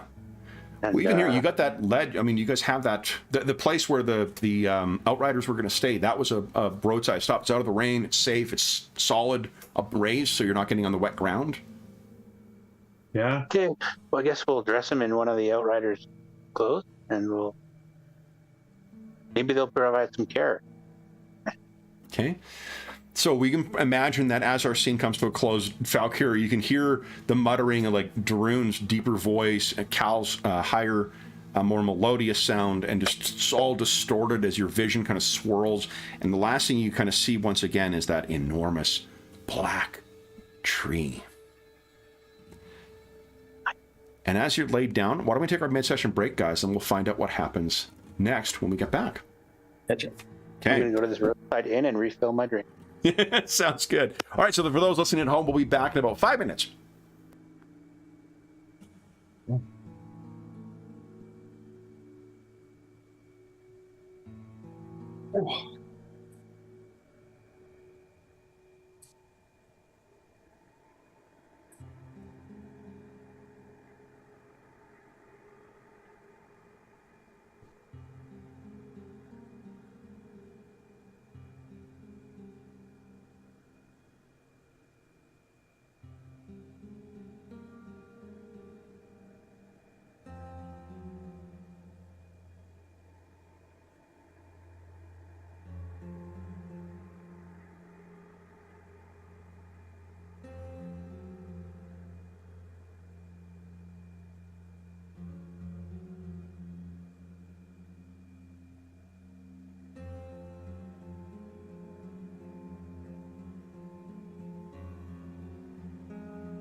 Okay. So one thing, while we're waiting for Dave to get back, I can mention is that if you guys do wish to, you got your, what do you call it? Stability is not necessarily affected by, or doesn't affect like your moves or anything like that. It's except for keeping it together, depending how far down you want. Once per session, you can take advantage of your relationship to try and improve it. To do that, you just describe or play through a scene describing that connection and playing out that connection. You need not do that though. You can keep trying to see how far down, because you are restricted only once per session from doing that. Okay. So you could potentially recover more if you were deeper, essentially. You might avoid a more consequential one. The thing is, as well, depending on, like, the more unstable you become, also, the easier it is to see through the illusion, to see through into the madness that is that has sort of engulfed the world. Right. So, let's see. And again, you guys, or not again, but you guys, like I said before we started, you guys have taken to this like it's ducks to water. You know, I know you've played it before, Jeff, but John, you've seamlessly transitioned into figuring out how to, you know, navigate through the fiction and take advantage of your advantages and your moves. Yeah. Well, see. Oh, go ahead, John. No, go ahead. I was just going to say, for me, this is the kind of, I like this style of game, just the idea of always think of what your character's doing and then we figure out what rules to apply. I always enjoy that, like that type of gaming. The thing I like particularly, or one of the things I particularly like about Kult 2 is the advantages give you a neat way of showing how your character is different from others, and neat ways for you to break the rules and interact with the fiction in cool ways. Yeah, I like John's character. It's a different take on the, you know, sort of illusionist, like not a full-on pacifist, but he is sort of a little bit in his other iterations, right? Where he's certainly capable of fighting, because like his violence is a +1, so he's not like a slouch at it. Yeah, it's just that the idea that he has other ways. He also has like because of his unnatural or his fey kind of bearing as a crown elf, he does have a way of. That was his bad result for still managing to find two guys completely, you know, entranced by him. Yeah, the leader guy was pretty much obsessed with me, so he probably wouldn't have attacked me even if you had missed. He might have gone after you, though. He died with his biggest regret being that he didn't protect you from them, for sure. That's awesome. Yeah. Yeah, that was pretty cool. So I think Falquirl is he's. I wouldn't call him so much as a pacifist. It's more like killing is probably one of the last things he wants to do, but he will do it for sure. And I figure in one of those instances where it's his friends or his life, he'd probably unleash his inner power. Oh, okay, yeah. So while and I should say as well that it doesn't. It has to be sort of read in the circumstances of the fiction, but it's not called defeating, but it's something like that. Like it is disabling or something like that. Actually, while waiting for Dave, I can look it up. But like, you don't necessarily need to kill, right? Like your inner power, it could render your adversaries disabled or whatever, but it may just be rendering them into unconsciousness. That was how I was gonna think about doing it. Is like he's gonna like release the entire weight of the mercy they left from others onto their conscious, just so that they're dealing with that in the meantime. Yeah, like a penance. Of course, that can backfire on us because we've done bad things too. I love that. That's fucking perfect. And that's a great example of what I love about this game is that you're free to put a stamp on the nature of how your powers will work in the world or how your abilities work in the world. Okay. So when I'm just curious. Did you use some of my cursed holds to make moves to do that to me? I did. Narratively speaking, I did. Okay, cool. Yeah. I was wondering how that was going to come in. So, like the game, there are express moves that the GM can do, and there are soft moves and there are hard moves. Soft moves are like setting up something to fail. Like for instance, that guy getting up and making his way to the edge, that wasn't a direct consequence, but it was setting up a consequence that you guys could then respond to. Ditto for that guy getting himself in the way. I wasn't doing anything against you. When I was triggering hard moves, like trying to attack Caldor, is only when I got that result, or we saw that result on his attack. So it requires a lot of collaboration between everybody to make sure like we're all playing fair and all trying to have a good time. But I try to read the situation that I think is like, for one, informed by the rules, but also like the advice in the Game Master Guide, they give you a list of the different moves you can make and whatnot. But the advice is don't describe it in game mechanics terms. So if the player wanted to look, they might be able to guess what that might be. But at the end of the day, if I don't use all your moves from each of your abilities or things like that, like for instance, I've used my move for drugs now to force Caldor to go stumbling out and find those things. That was great. Right? So, yeah, it's great. Like it's like I said, the way they describe it is a conversation, and I don't touch any fucking dice throughout this whole thing. It's great that it's all just focused on you guys, and it's just, we see what happens for this, and just your dice are deadly. I'm kind of liking you not rolling. All right, so then with everyone back, I think Falkir, the next thing you hear is maybe in the morning, you wake up and there is like a little bit of dappled light that's coming through the thick cloud cover overhead. You got a bit of a headache, but you're feeling someone has put a poultice on it in the night. And do we think it's Darun or Calidor who is cooking some of the food that the Outriders were traveling with? I mean, what I would say is I think probably Darun would have been the one that like put the pulses on and stayed up late, because I think of Calidor as like, once the drugs start to wear off, it's like he wants to be asleep when that happens, because like a lot of stuff comes rushing in, and so he feels he can handle it better when he's asleep. So he's probably also then the one up early cooking, because he's sort of a early to bed, early riser kind of person. Okay. So then, what happens next, guys? Turns kind of a night owl like that, so he's the one also. Yeah, it all works out well. Okay. Valkyrie, he'll wake up and you just whisper a prayer to the light that he gets to actually see it again, and sit up, grabbing his head. Yeah. And looking around to make sure his friends are okay. Hal's probably laid out the uniforms that, in the light of day, just so we can sort of inspect them and see how passable we think they are, how, maybe he's even laid them out by like size, thinking of like who fits which one best. Okay. It's hard to find one that fits Darun, but okay. What I lack in height, I make for in girth. Little tight shoulder. I would Little never tight say shoulder. that. Yeah.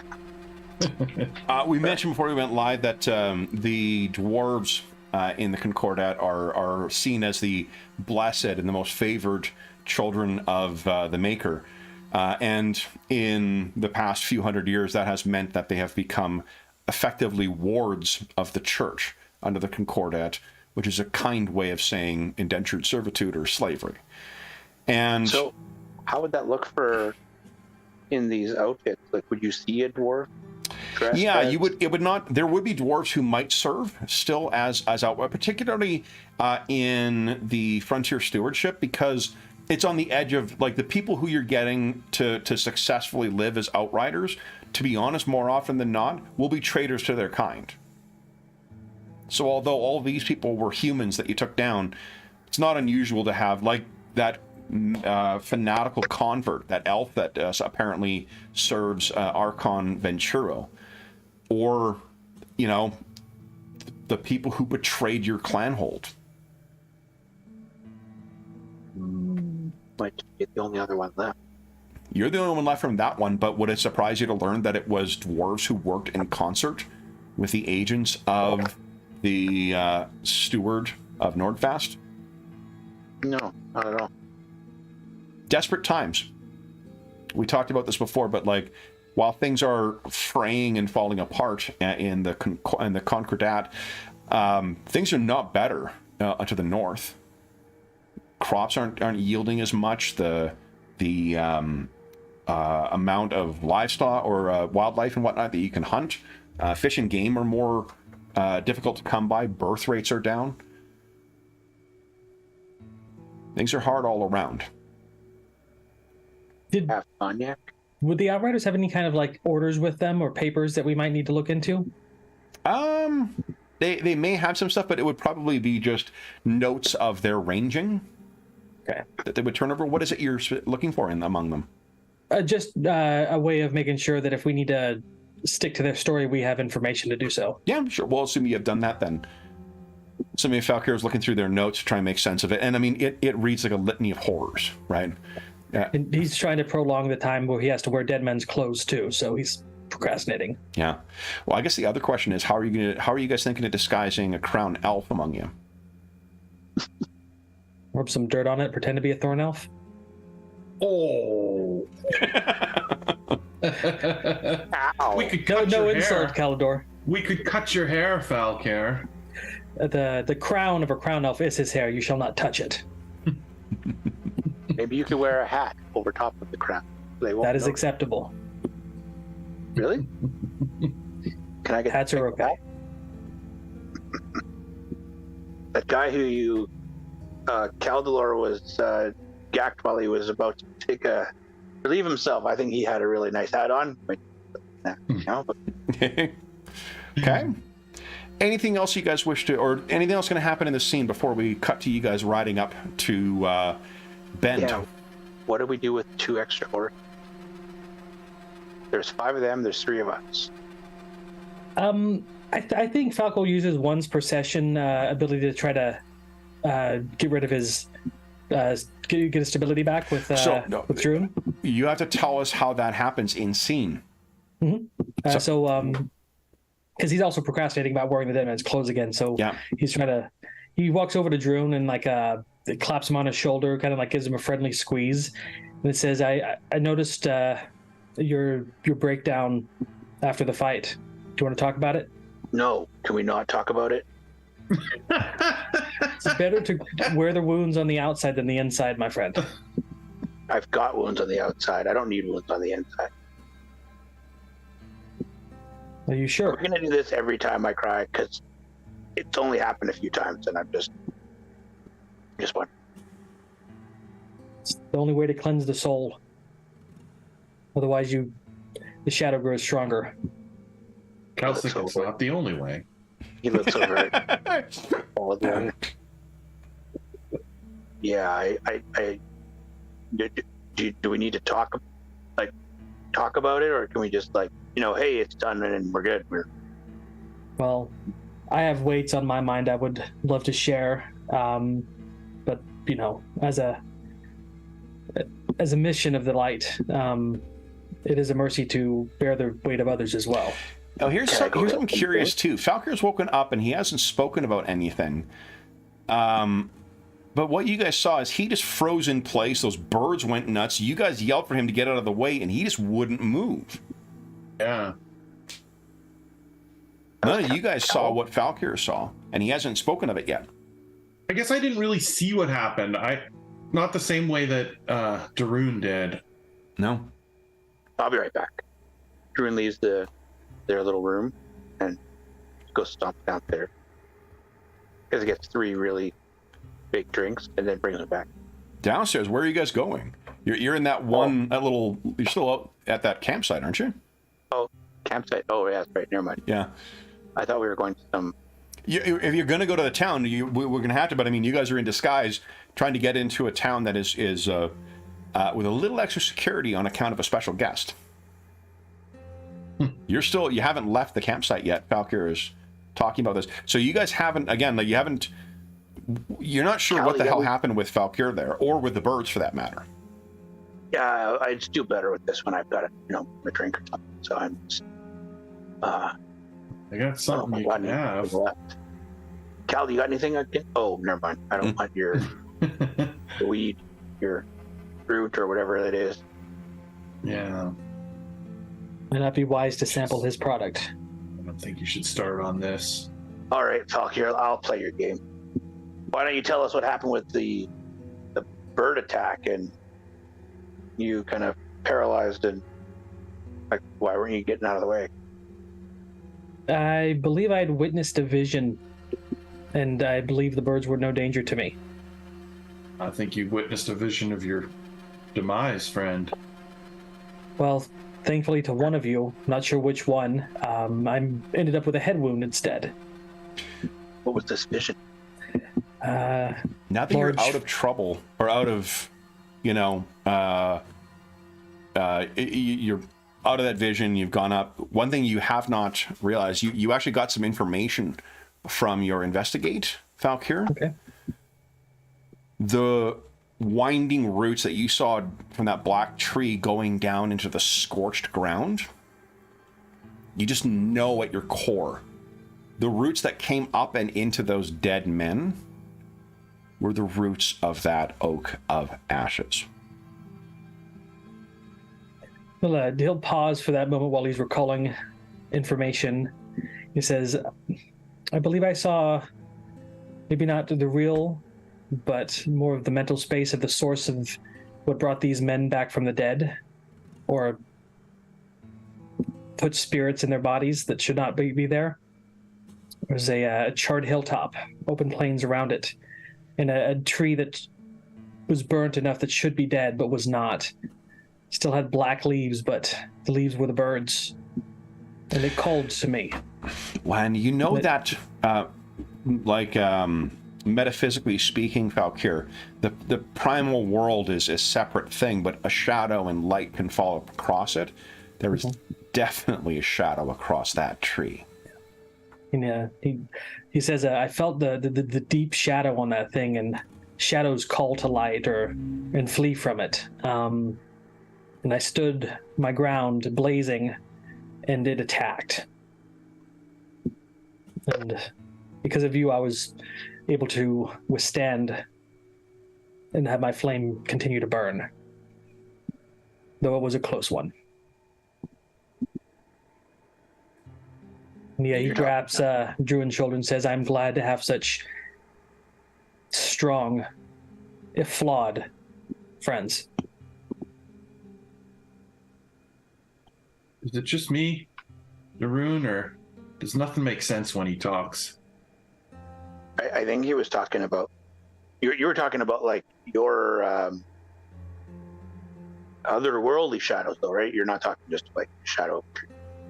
The shadows exist in all worlds, my friend. He's talking about those otherworldly. Yeah, and Darun, as a child of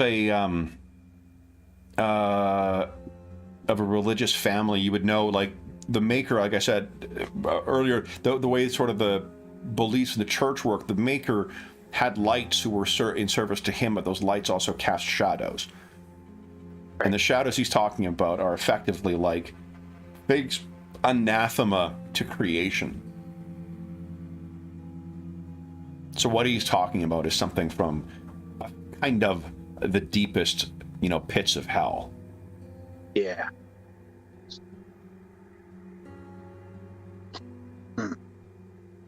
So Falkir, that's certainly good enough. You can. What's the relationship you have with Darun?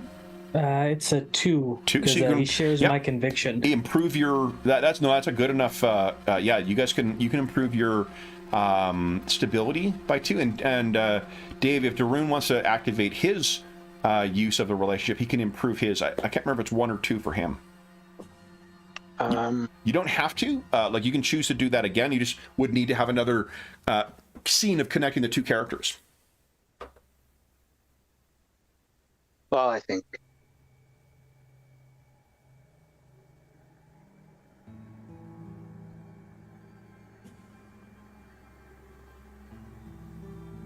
I guess what set me off was seeing those guys that I put the knife into. Both of them shouldn't have been up, and they were. And while I've heard people talk about dead, rising, walking, whatever, I haven't seen any. And for a second there, I was scared that I was gonna not be able to make it through the night, and that my people, and the stories that are told about them, the lies that are told by a certain individual, would persist, and I wouldn't be around to set things right. So he says that sounds like almost under his breath, Valkyr.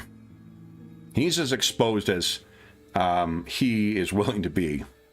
Does that sound right? Is that right, Dave? Yeah. Okay. So if you'd like to improve your stability, you're welcome to do so too. I think it's 2, isn't it?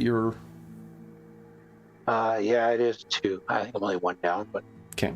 And again, you don't need to do that right now. You can choose to save it. That's just a great bit of role playing then. A little bit of gravy for the rest of us.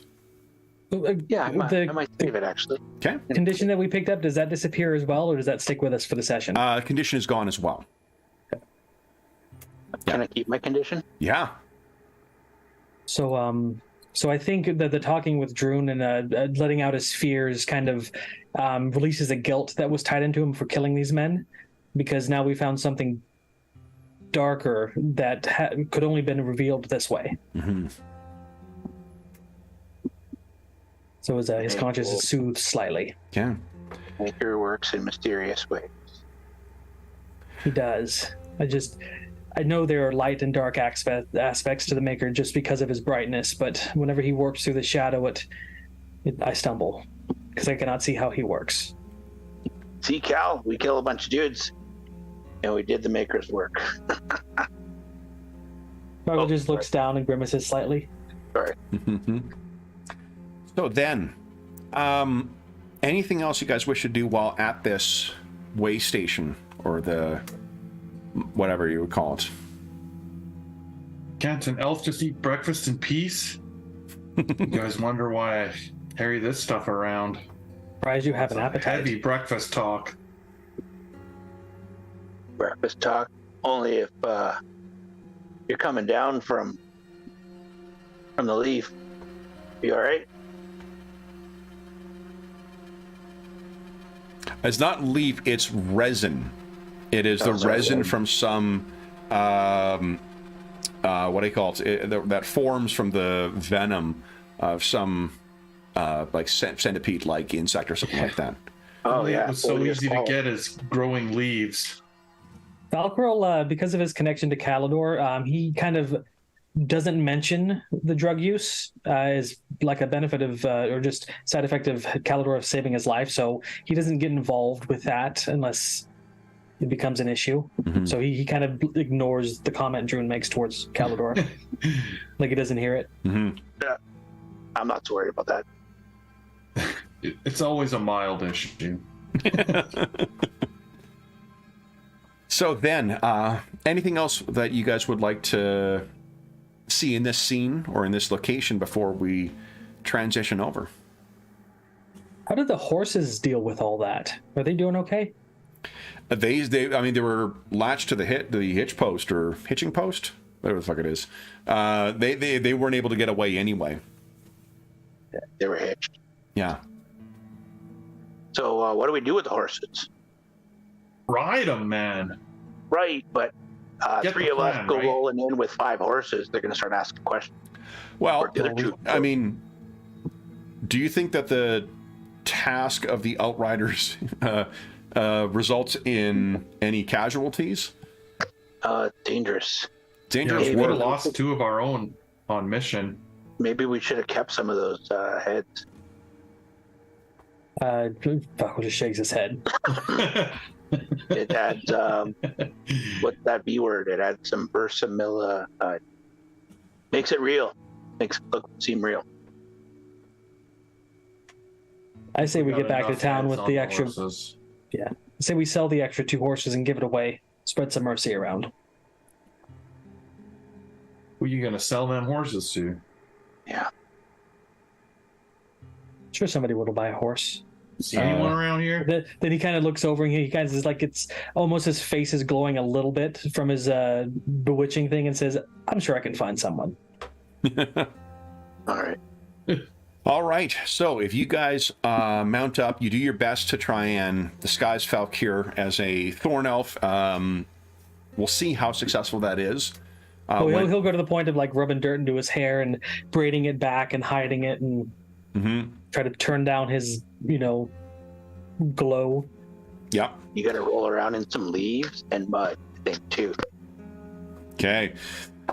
So let's talk about Bend. So let me grab your tokens here.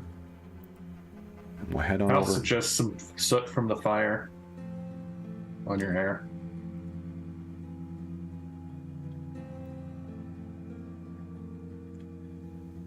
So this will be inside, but this will give you a sense of, and obviously there's people in the town. But it gives you a sense that this is like many of the other settlements in the north or in the frontier stewardship. They're fortified. So there is a watchtower, there is churches or temples or shrines to the different lights, and there's going to be one to the Maker in here as well. And there is a keep. This is not the seat of the stewardship. That's Nordfast, the much larger community. But this is a much bigger, it's a much more bustling kind of town, because you've got people coming in from Nordfast or from the north who are traveling elsewhere. And if you want to travel by river, the fastest way to get around, you come to Bend if you're in the region. As you guys I guess first off, tell us about what are you foreseeing as the way to get through here. There will be guards who will be probably watching the gates. They will be open though, and it's probably just a matter of collecting a tithe. The plan is as long as you're wearing your disguises, you'll be able to get past them. As few words as possible. Yep. As far as the plan is concerned for getting to the Magister of the Maker and seeing whether or not it is Archon Venturo, that he is likely staying, even a traveling Magister would likely stay in the keep. So you're going to want to figure out a way to get access to the keep as well. But as you guys are riding towards this, you've had plenty of time as you're riding through these soaked and chilly woods to make your way in here. Are you planning on just riding on through and hoping for the best, or are you intent on trying to sneak in some other kind of way? Do we have somebody who's better at deceiving and talking and that kind of? I'm fairly adept at talking my way out of a situation. I think the whole point of getting these disguises in the horses is the hope that we could just ride in and not have to sneak in. Yeah. So if anyone should talk, I would say I would do so, but I'm going to try to keep my keep that glow down. Indeed. So what I might suggest, guys, is if you take a look at observe a situation, it's a perception check that allows you to, depending on the outcome, ask between 1 and 2 questions. And if you act on the answers from those, you get +1 to your actions. Now, the actual making your way through the gates is going to be an act under pressure move. You guys can choose to help or hinder the others who are going with this, can try and help along with that. If you can find a narrative way of doing that, all of your advantages are also going to be available. And you can also observe a situation to try and scout out and see what the situation is beforehand, if you like. But before we do that, one way or another, Cal is going to have to be going fairly close to some guards. So why doesn't Jeff give us a 2d10 roll? Let's see if anything's coming from Wanted. Yeah. Okay. Maybe you're the one we should have been disguising. Nice. 17. Ooh. You are safe for now. So perhaps he took your cause, and Cal is hiding himself as well. So what are you guys thinking? How'd you like to approach this?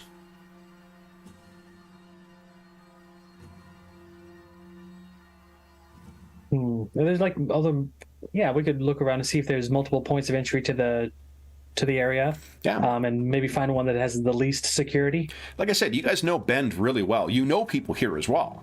Okay. So there is plenty of opportunity for you to be, coming and going from here. You would know probably a good place to kind of, especially for Cal, who, has to pick his times when he's going in and out of the town. You might know a place to ride off to the side to go to a vantage point kind of nearby where you can look from the woods at the entrance to see what's going on. Right, see who's working, see how busy it is. Make sure there's more. Oh, what if we tried to go through the gate when there was several others arriving? If it was busy and the guards were dealing with checking a caravan or some such merchants, they would be more likely to just wave us through as their own. Yeah. And be less... It's a good idea. Yes, let's try it. Okay. So why don't, Cal, to try and time that, why don't you give us an observe a situation move? And if you have any, I don't know if you do, but if you have any edges or advantages that you think might come into play. I mean, I have sneak, which is kind of like, whenever you're trying to keep hidden. So like you said, if we've got some kind of a vantage point where we can watch the road in from the tree line or whatever. Sure. So give us a coolness check. Let's see how many options you get from sneak. Yeah, let's try it. Coolness. If any. Ooh. So 2. You don't get any complications from this. You have 1 option that you can spend at some point during the scene. And that'll be the scene for you guys moving into Bend. Right, so I have one sneak option. Yeah, so be find a secure hiding spot, find an alternate route to avoid encountering people, or bypass a security system or other obstacle without being noticed. Oh, okay. That's exactly. So now I roll the... Now you can observe a situation that might set up anything, so that would be a perception. I mean, with this being set up now, with your sneak being set up, you could choose just to make use of that option, I suppose. Right. Oh, I see. Yeah. No, let's roll it. Let's see if the dice. Yeah. I like the scene, so let's not like end it. Even though the sneak would success. Kind of... So it's not there's no complication. This is you get to ask one question. So which of those questions are you thinking? And you can go beyond those. If there's a question that is beyond what's listed there, I'm always happy to contemplate that. Yeah, like the last one. Because it's me too. I like the last question too because it's somewhere we're familiar with, and if this guy is here, and also we just saw some really strange stuff last night. So like maybe there's some influence of the shadows here. So. What seems strange about this situation that we observed? What seems strange? There are normally the sort of like they're part of the like Bend militia that normally would watch the doors from here. What you can see is that assisting or supervising down there are forge guards, religious. Soldiers in service to the Concordat and the temple or the church of the Maker. Yeah. Okay. That's strange. I would point that out to the guys. And just to be clear too, a regular magistrate traveling through here, this is much more security than would be in place for that. Right, it's leaning towards our belief that this guy is here. Most definitely. Or that at least an Archon, if not the one we're looking for. Yeah, it's like the fact that the Archons are part of the schism that's going on in the Concordat right now. So like some have like set up, like they're claiming themselves to be the ones, whatever the equivalent of like patriarch or whatnot, where there's never been a patriarch in the in the temple before. Things are very bad in the Concordat, but Archon Venturo, the conclave of Archons, is not it's not like the Catholic Church where there's one who's the head of it. It's a council of Archons, but if there is one that's in charge, it's for sure Venturo. Okay. So, Cal, so you've maybe made your way to the edge of the edge of the forest, and you narrow your eyes, keep watch out, and you can see the distinctive hammer sigil on the tabard of one of the guards there, and like that's not normally the case. Yeah. Is that going to pose a problem for our person of the light? Well, one of the things that's an upside here, I suppose, is, and this is just a contextual thing for the setting, if they are if they have traveled from the capital, along with the if it is the Archon, if they've traveled all the way up here, it's unlikely they would know the faces of some Outriders. This is where they kind of the downside of relying on the uniform is definitely going to play in your favor. They're going to assume someone wearing it is correct. Yeah, and I especially like our previous idea then of riding in when they're busy in inspecting someone else. I feel it adds to our element of and I think we don't wait. We'll wait for the other people in line, and we just try to ride past, because that's what yes. And if we gotta kick a merchant or something like that to prove that we're right. badasses, like knock somebody, just knocking somebody over and just proving our dominance. We don't want to be like Outriders. Don't wait in line, guys. Like that kind of. As you're saying that, you can feel Falcor's eyes glaring into the back of your head. Oh, I'm facing you in it. Well, then you see it too. It'll be a merciful kick in the back. Yeah. Not kicking anyone. So then, kicking a girl down is not the end of the world. What I think the way we'll model the riding through the gates of Bend will be, for one, you're going to get +1, whoever is taking the lead on this, because of the way you've set up a situation that you're going to go through. 2 of you can help or hinder. If you can give me a reason or a way that you're doing that, will allow you to roll for helping or hindering if you'd like. Well, remember, you don't have to do that, because if you get a 9 or less, I get to make a move. And I'm a notorious son of a bitch. And then someone will be acting under pressure to make the roll to go through. So what are we thinking? That's coolness, yeah, which I believe is Cal's strong suit. But he's also a phone now. I could take point and try to, influence the guards to let us through, and if something really needs pushing, we can rely on Calidor to get us through it. The Crown Elves definitely live up to their name sometimes with the intensity of it. You could use charisma to help or hinder. Yeah. I think I can do that. Yeah, so it is the important too. Like, just because you're the one who's taking the point, that doesn't necessarily mean you're the one who's making the move. Yeah. Right. So that's a great way of helping or hindering. Cal, are you going to be the one who's going to act under pressure? Yeah, I can do that. Okay. Then Daroon, do you have an idea of how you might be helping or hindering in this scene, or do you want to just let it make the roll? Yeah, I'm not sure exactly. It might.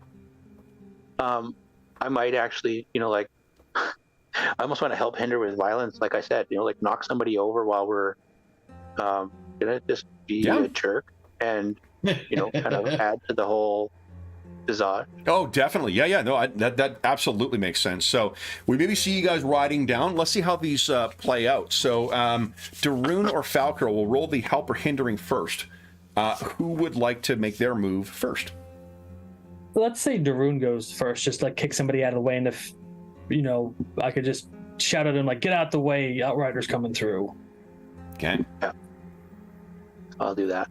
So Daroon, go ahead and give us a helping or hindering using violence.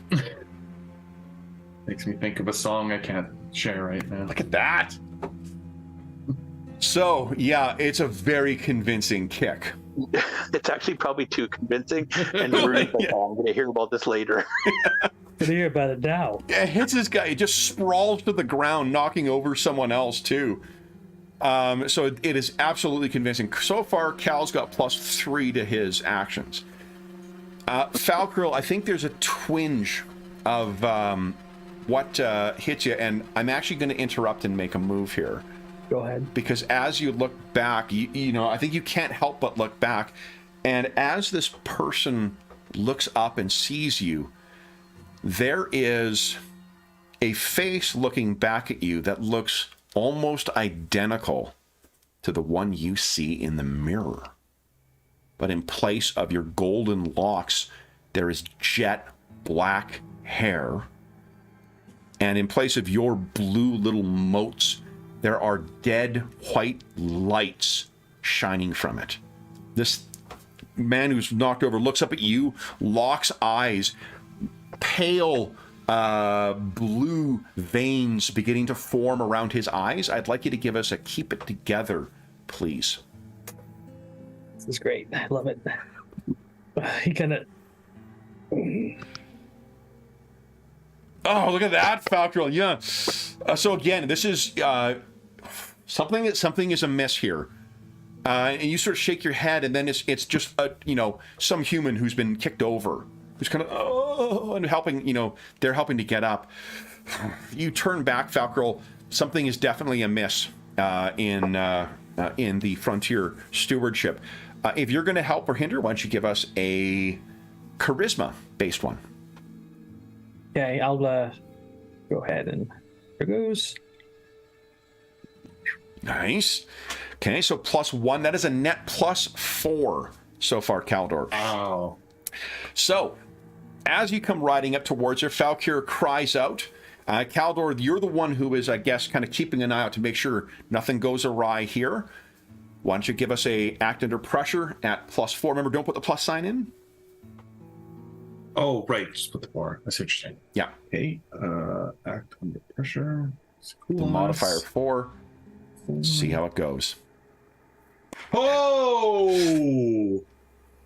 So you can see, you almost like stare in the eyes of the Forge Guard who is supervising this stuff. He's watching people go by. He sees you, looks at your cloaks, nods at you, and then just, you ride right in. So beautiful. As you ride in, what you find is there's a lot more militia out and about here in Bend than what you normally see. Yeah. Like, not just the extra guards at the gate, but, like, lots more militia inside. There's a lot more militia inside, and, in fact, you can see that there are some. It seems as if not only are there Forge Guards who are in here, there's the militia in Bend. There are those who are wearing the tabard of the Steward of Nordfast. So, Darun. Oh, no.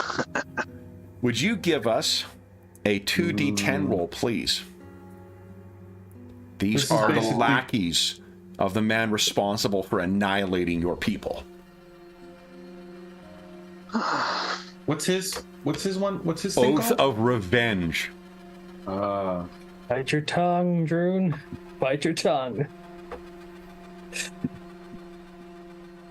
13. You can't focus or anything other than the target of your vengeance. Take -1 ongoing until the target's involvement in the scene ends.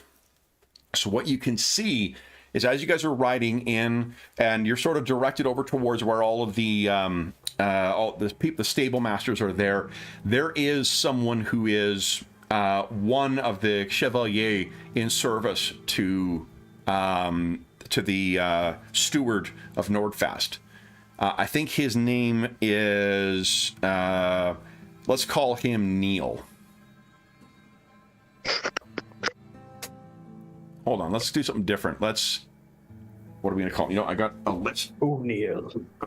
Here. His name will be...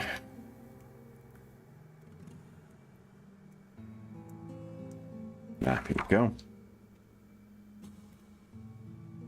Elric? Elric? Eric. Eric, yeah, perfect. Yeah, that's great. So he is there and he is barking at people, trying to direct the militia here. He's more important. If he's a mucky muck among the people of the soldiers of, or some might say the thugs of Nordfast. Darun, what do we see from you as he is here? I think Darun is having a tough time staying in the character of the Outrider. He continually looks over at this guy and he's staring daggers at him. Yeah. You guys all would know. Oh, Cal, you know who he truly is that right? Yes, that is right. So I think you see that and Darun's relationship with the soldiers of Nordfast. Right. What do we see Droon doing right now? The result doesn't tell us that you have to act on it right now, Droon. It's just that you are so obsessed with this, you're going to be distracted from anything else. I think he's got his hand on his dagger and he doesn't realize it. This is a man who is, or a dwarf who knows his weapons and knows when to use them and whatnot. And he's probably got his hand on his dagger and he's stared at this guy, and it's fully obvious to everyone else. Yeah. So Cal, you maybe spare a look back of oh, we gotta, and you can see Droon is in full-on murder mode, and there are few people you've ever met who are quite as skilled at it when they put their mind to it. Yeah, so I think I would maybe I would even ride close to him and put my hand on his hand that's on his dagger and just whisper, "Now is not the time for violence, friend." And hope. Gotta keep it together then. No, you're good. It's just that if you're not acting on it, if you act on it in some capacity, you get rid of that penalty. But because you're not acting on it right now, you're going to suffer that -1. Okay. I think Drew, with Cal's help, he's "Oh shit," and he's tries to figure out, where do I put my hand? Oh yeah, on the stirrups or something, and to get back into his role. Okay.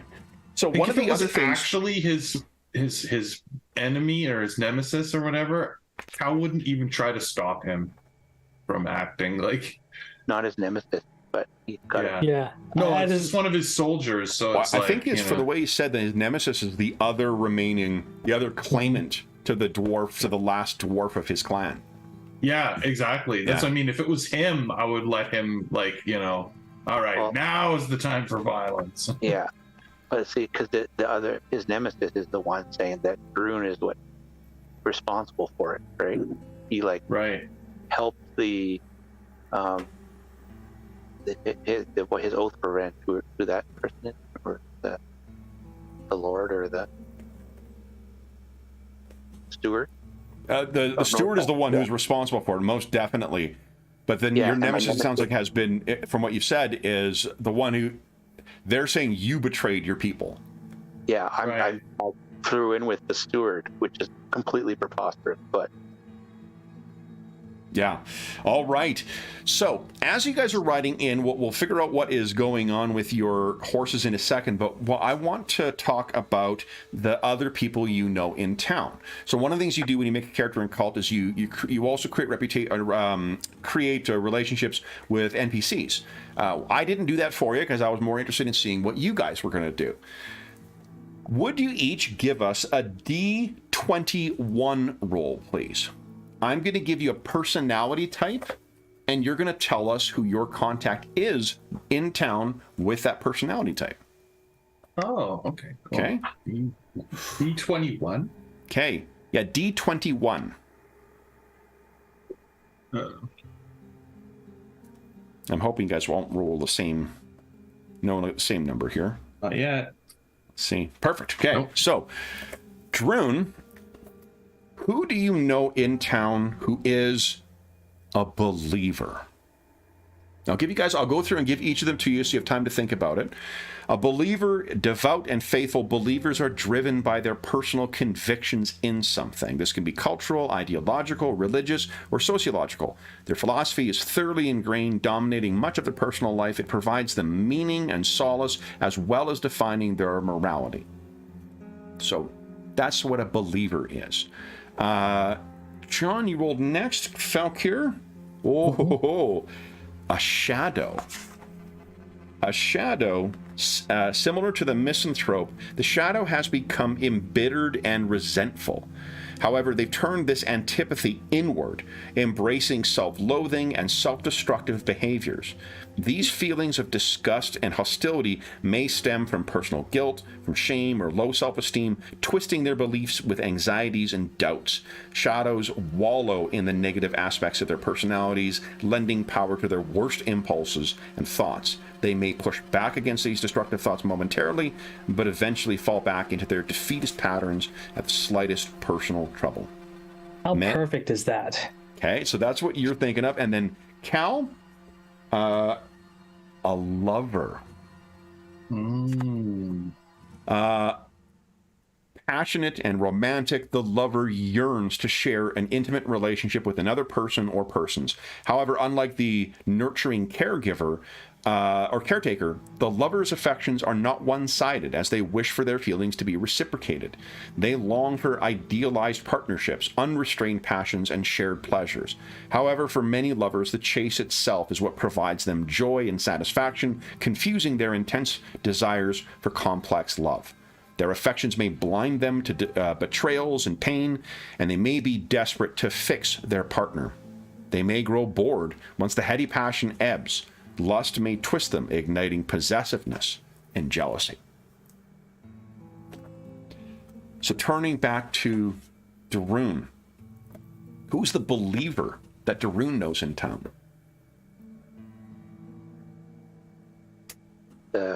Actually a religious figure.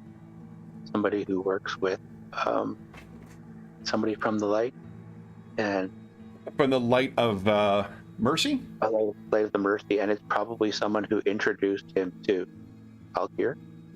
Oh, yeah. So when Darun was in a really dark place after his people were nearly all wiped out,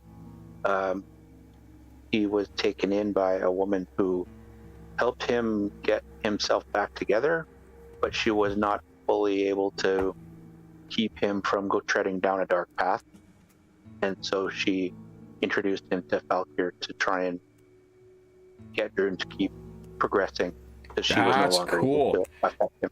Do you think she is she the local magistrate of the, or not magistrate, the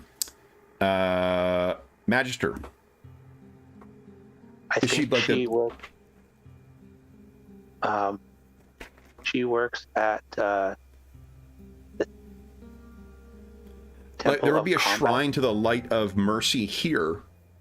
Temple of Combat? Light of Mercy? The Light of Mercy? Absolutely. What's her name? I don't know if they use within their organization, if they have system or what. No, she would be seen as Magister. Magister. I think I'm going to go with my first, and it was kind of a northern name as well. Sure. Kiara? Yeah. Awesome. Okay. Do you think your relationship with her is a +1, which would be comparable to what you got with Cal, or a +2, comparable to what you got with Valkyr?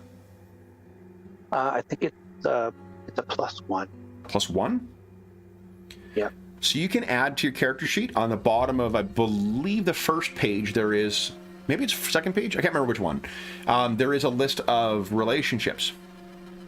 You can add, Magister Kiara, add a 1. Invent. Magister of Light of Mercy. Okay. John, who is the Shadow? I have a question. Yeah. How much narrative freedom do I get with this relationship? I'll tell you when you had to pull back. What are you thinking? I'm thinking the themes of duality of going with so far in the session have kind of sparked in my mind that maybe Falkril has a brother that is in town, and just because Falkril's pulled towards the light, there's a balancing factor that pulls his brother towards the shadow, and he struggles with. So I think that's taking here I think that's taking it a little too literally. Mm-hmm. Because I guess for one thing, it takes away from the specialness of you being the crown elf here. The shadow is more. It's not the shadow in the sense of the shadows themselves. This is just someone who is a deeply broken person. Okay.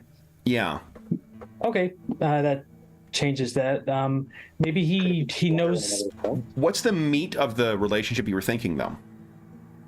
I was thinking it's something that someone who Falco goes to minister to try to help pull them out of the darkness, and just serves as a light towards trying to guide them to the right path, even though they're constantly. Let me try this then. What if it was a metaphorical brother, or in the sense that it's someone who maybe you didn't come up here on your own. There was someone else who believed in you and came here. But when you were off doing something maybe relating to the rebellion, this person was, and this is where I'll make a second move maybe with your stalker. They encounter something that fundamentally broke them. That sounds good. Okay, so whatever sort of connection and whatnot and caring that you want to do for this person, they're just utterly broken and lost. They might be mad. They might just be like thrown themselves to drink. What do you think?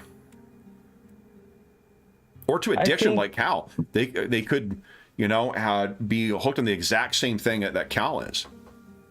Yeah, I think that'd be a good idea. And maybe, yeah, that sounds good. That's kind of why he has some kind of a extra relationship with Calidor in the first place. Maybe they were in prison together, and instead of getting out like Calidor, he was broken more. Yeah, although I mean that takes away from the connection from you though, right? Because you showed up here. Yes. So maybe how long ago would I have showed up here? Well, how about this? What if Cal maybe introduced him to his dealer, as it were, up here? Okay. So what is the human, dwarf, elf? What do you think? Oh, not elf, but I mean, because we don't want to have. Although I mean, it could be a crown elf as well, and just so fucked up that you wouldn't recognize him as one. Let's just say he's a human. Human, okay. Yep. And do you have a name for this human? I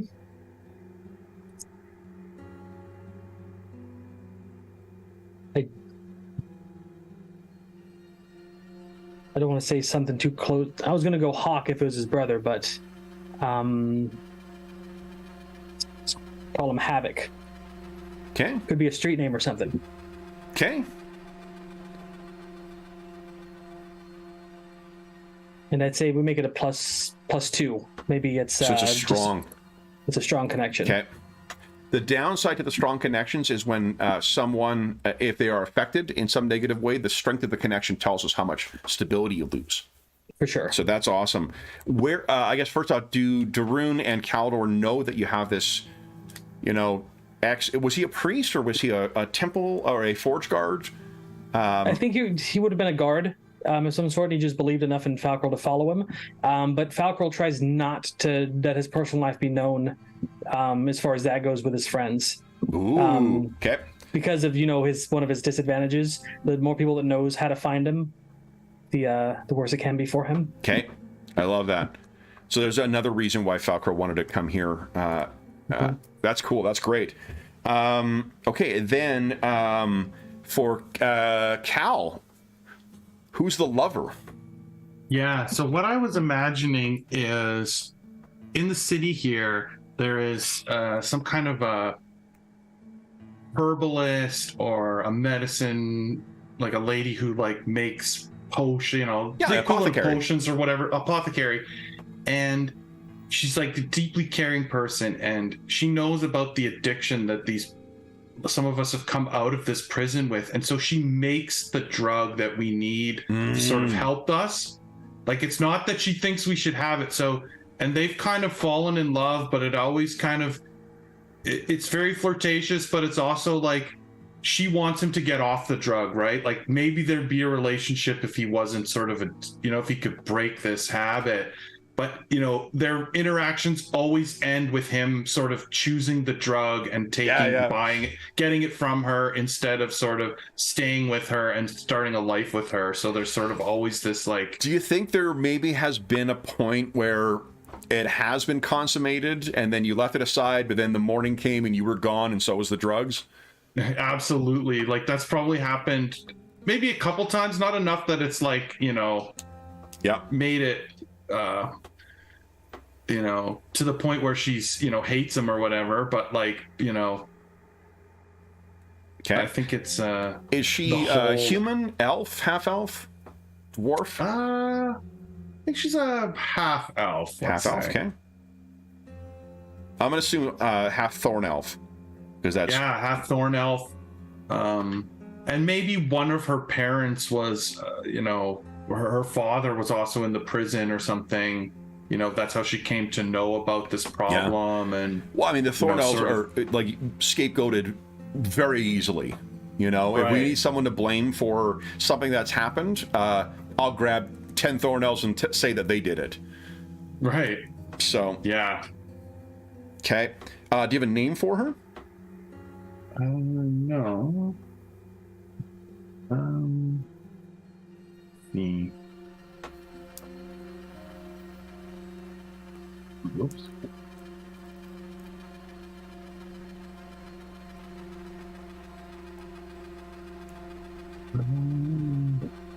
Let's see what would be a good one. Alana, Alana, okay. 1 N or 2? Single N. Okay. And what is the strength of his relationship with her? +1 or +2? Oh, for sure, +2. +2, okay. For many reasons, right? Yeah. Okay. He relies on her for this drug, and you know, he really is in love with her. Like, you know, I think he wishes he could, you know, sort of become the person she wants him to be, right? Yeah. All right. So, with you guys running into town, we'll bring ourselves back to that scene. Again, they're not going to give you. There's so many people who are coming and going in the livery here. When you turn your horses over under the direction of that Eric guy, no one's going to give you any second look unless you cause a reason for that to happen. We now know that there are some others that in town. We also know that you have a task before you as well. What are you guys thinking? And in this game too, you can feel free to indulge in flashbacks. So, like, if you guys would knowing what we know about the town and sort of some of the places, I think your probable hangout. You tell me if I got this wrong. A tavern called the Devil's Tooth. That work for you? I disapprove of the name on a ministerial level, but it is probably a place no one would think to find me. It's also probably a place you would find havoc, around back in the alleyway, strung out. So, what happens next, guys? We left with Cal with his hand on Droon, who's fuming and staring at this fucking guy. Yeah. Comes off the hilt of the stiletto, and he finds the reins finally, of course. So we give our horses up and take the notes and stuff out here, where we would quote unquote report to at some point. We don't have to, but I might better look the part. Was that, sorry, Anna? Sorry, Dave. It might have been Anna barking, but you're talking a little bit lower. Maybe your mic's not close to your mouth. I did have a hard time hearing you. Oh, Yeah, you're quiet for me too. I'm just trying not to be as loud as I normally am because people are sleeping. Yeah. down the hall. But I think Maybe stage whisper. yeah. So we need to exit with the papers and things and make it look like we have business to attend to, even if we don't go to the place where the Outriders would normally go. Yeah. Okay. So walk down that street and then duck into an alley and cut over to the tavern. Okay. Yeah, we do not want to go wherever the Outriders normally go, because other Outriders will see through our disguise pretty quickly. Mm-hmm. I also suggest changing out of these outfits at the first opportunity. Right, that was to get us in, not to move about. Yeah. Right. And then we'll need to try and track down the Archon, like confirm if the Archon that's here. So I don't know if we can do some information gathering at some point. Yeah. You could investigate. Perhaps we can investigate that within the tavern. Maybe there's some rumors. We're talking. Okay. So, you guys have already succeeded in getting yourself into here, so you're going to dispose of your... are you trying to keep the disguises to go back to them, or are you just going to, like, toss them in a, pile of rubbish and not worry about coming back for them? Good question. I'm no fan of the Outriders, so I say just dispose of them. Yeah. Okay. Plug them into a latrine. Yeah, so you guys could all, head into a latrine somewhere, dispose of them, and then you come out dressed as yourselves. Where do you wish to go next? Not that I've ever done that. So Daroon's talking about the Devil's Tooth as a potential place to go. Yeah. Maybe. I'll meet you there in 5 minutes. Okay. Okay. Valkyrie, maybe when you can get back to looking your normal self, right? You're not wandering. Right? When you say that, he kind of looks at you like hesitantly for a second, and then his face kind of goes stoic. No. Although I think a trip to the Temple of Light for a prayer or two would be in my future. So there would be temples to each of. There's the temple to the Maker, and then there are shrines to the different lights. Light of, So the light of yeah, The so Light of lights. Mercy. I believe there's 10 different lights as well. Let me just tell you, because there is. I need these source books. They're going to be an amazing read. Oh, this is all made up. Oh, Kult? It's all up here, buddy. Oh, your setting is all made up. Okay, cool. Yeah. Yeah.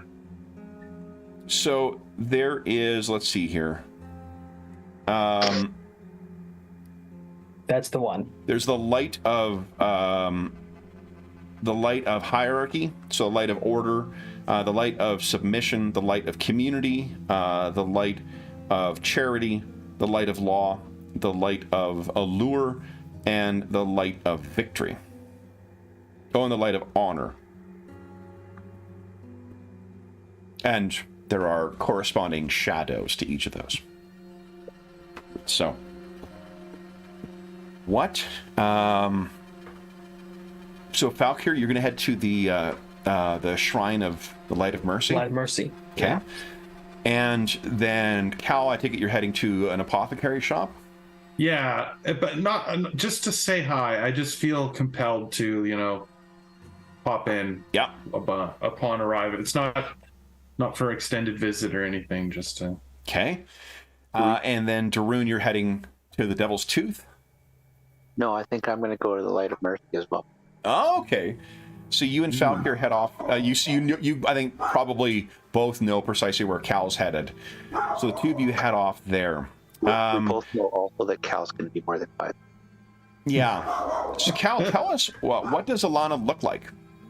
We maybe cut to her shop. She's there's a real skinny thorn elf who is in line, who is clearly twitching. She's selling something to a human family who are looking for like a salve for their daughter's cough.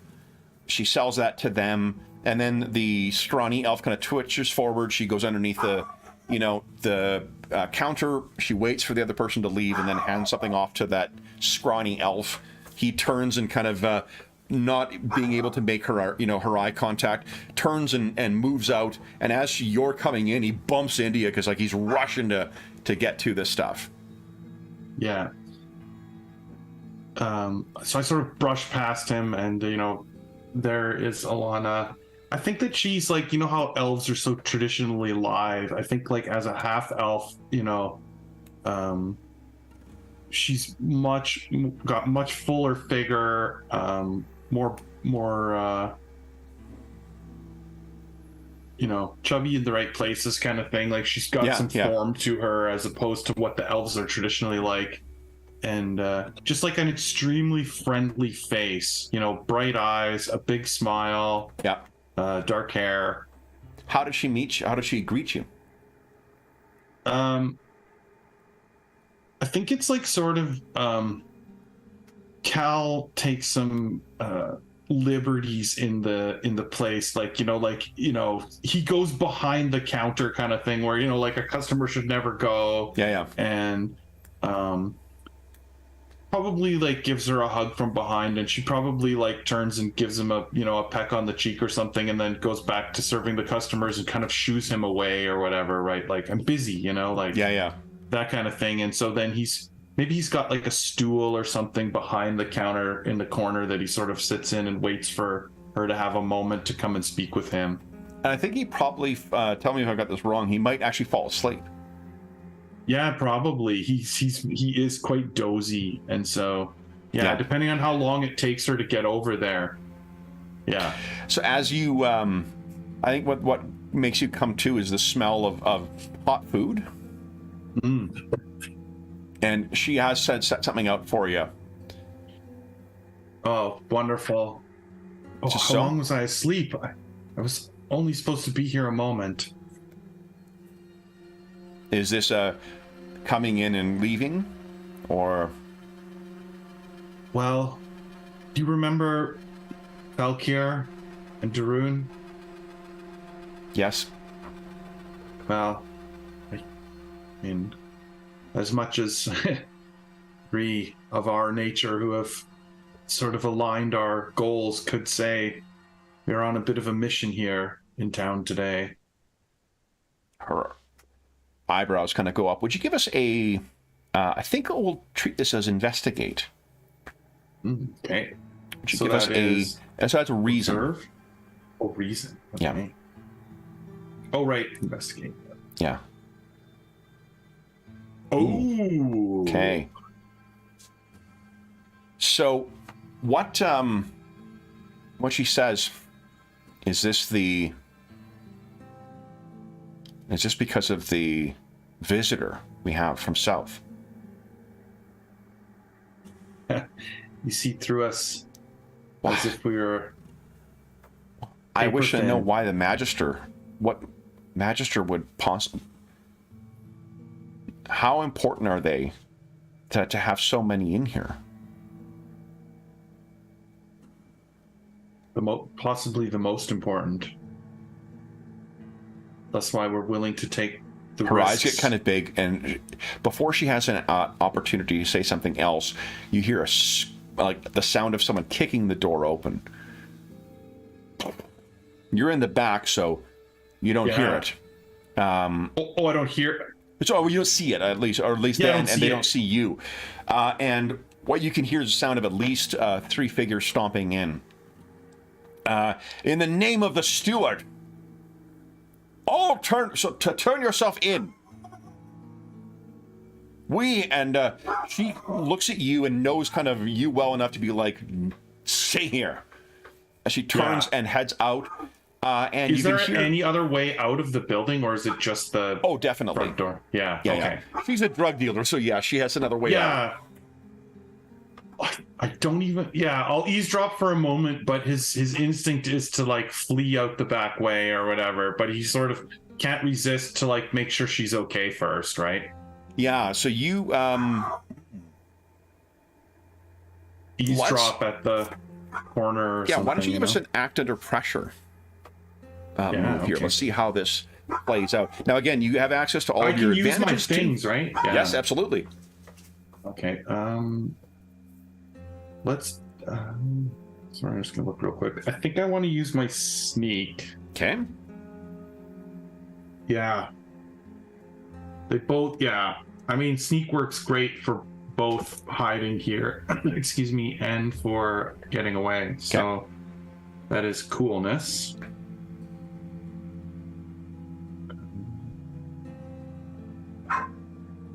Anna says good luck. Okay. Ooh. So that's actually not under. That just means you get one option that you can spend at any point during the scene. Secure a hiding spot for a while, find an alternate route to avoid encountering people, or bypass a security system or obstacle without being seen. Yeah. So I won't use it on this first roll because I'm going to try and use it to get away if I need it. So what did you say to observe? This will be act under pressure. Oh, act under pressure. Yeah, because you're just trying to keep yourself hidden. Right. Oh, it's the same thing. Okay. Yeah. So this one is incredible. Where do you think you've? I mean, clearly not the first time you've eavesdropped at her place. Yeah, I feel like there's even like a spot. You know, it's like like your classic, something like classic, like even just like a painting with the eyes out, or something along those lines, like kind of a little cornball-y, but like it's so corny it kind of works. Like people don't expect it, right? So you kind of like douse or turn down a lantern maybe that's in here, slide aside some things, and there's like gauze across one of the paintings. So you can see there is one. It looks like there is someone wearing a tabard from the steward's house, from the steward of Nordfast. And there are two, and I'm picturing it's probably a wolf, just because that's sort of like ubiquitous for a lot of these northern kind of folks. It's a wolf on the tabard. He is commanding her, and the militia that is flanking her are militia from Bend. Like the actual locals. Absolutely. So they seem to be pressing around, and he's shouting at her about, that they're going to search the place. She tries to say something, and this guy fucking backhands her before she really gets a chance to get one or two words out. And she was not being like aggressive or, angry or raising her voice. I'd like you to give us a keep it together roll, and this is going to be at -2. You almost don't even have to get Jeff to roll this to have him jump out and attack these guys. Where's keep? Oh, it's at the top. Yeah, right at the top. Keep it together under will. Failure. Yeah. All right, so let's reduce your stability by 2, please. Oh yeah. Okay. Oh, Anna says she's so sorry for that. That's on page 2, right? Sorry. That's on page 2. That's on page 2. Yeah. And on the left at the bottom. Oh, so you start composed? You start composed, yeah. Okay, so he's unfocused. Yeah, I don't think you've suffered any stability loss as of yet. Yeah. So what do we see? And I choose your reaction. Cowerless. Oh, man. Where's the reactions? It says, if strain is too much for your mind to handle, I choose your reaction. Cower powerless in the threat's presence, panic with no control of your actions, suffer emotional trauma. I'm going to combine some of those. So you'll suffer the 2. And I think this is where your failure. I think if you were being true to your emotions on her, you might just charge right out and immediately start trying to protect her. Yeah. But the mission is just causing you to panic or to hold off.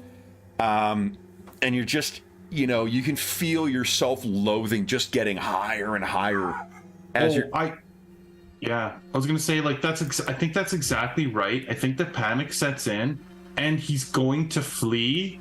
And it's like, but his heart's breaking because it's like, what if they kill her? Like, the mission will be for nothing if they kill her, kind of thing. Yeah. So you disappear out the back, and the last we see of you in this scene is you running down, the alleyway away.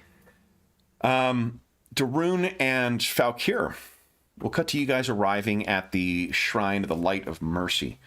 So you guys are arriving, and I'm picturing this being a bit of a low structure. And one of the things, I mentioned this earlier on, but the favor of the Light of Mercy has really fallen in recent times. And to the point where, like, this is a noticeably more dilapidated building than what... It's not like falling apart, but there's enough on here where just, the care that Kiera would show on this place and the limited acolytes that she may have, it would not be sufficient to keep the place up. There's just some things that cost money to get, hire dwarven craftsmen or other stone workers or things like that just to keep the place up. But you're able to go in, and there are... I guess tell us first off, how do Falkir and Darun feel seeing this place and coming in? And then, Dave, if you could tell us what we see for Kiera. So how do you guys feel, first off? And then Dave can tell us what Kiera looks like. Falkir, he walks up saying, he knows to expect it's dilapidated to a bit, and he's just seeing the more and more as it slumps down. He kind of gets a heavy feeling in his soul, and he starts just rolling up his sleeves, about to go in and do some work just to help alleviate and offer, what help he can. Mm-hmm. Because that's all he can think to do at the moment. Where do you think your holy symbol in? Cause I'm picturing it's that there are probably permutations of the hammer symbol with the different lights in it. There perhaps is like a in the middle of the kind of T junction of the hammer. There may be another kind of design incorporating whatever light that you are specifically venerating. Yeah.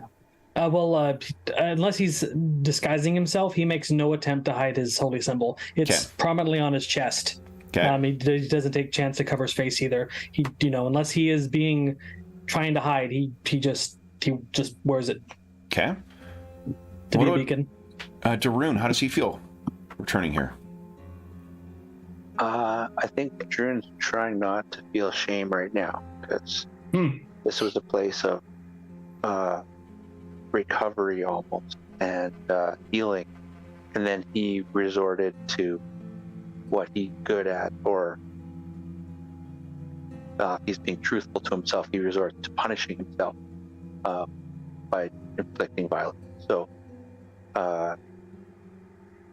we won't get too much into that right now, but yeah, he's feeling some shame that, it's kind of like, visiting an old family member that you haven't seen in a long time. You should have seen them a bunch more, and you're kind of like, oh, I should have been here more often than I have been. And yeah. So. Okay. And but there's also a sense of familiarity and healing. Mm-hmm. And I think this is what triggers the relationship healing that he had been holding on to. The recovery, the stability? Sure. Yeah, that's great. Yeah. So now he's at the Temple of the Light of Mercy where he met Falcro.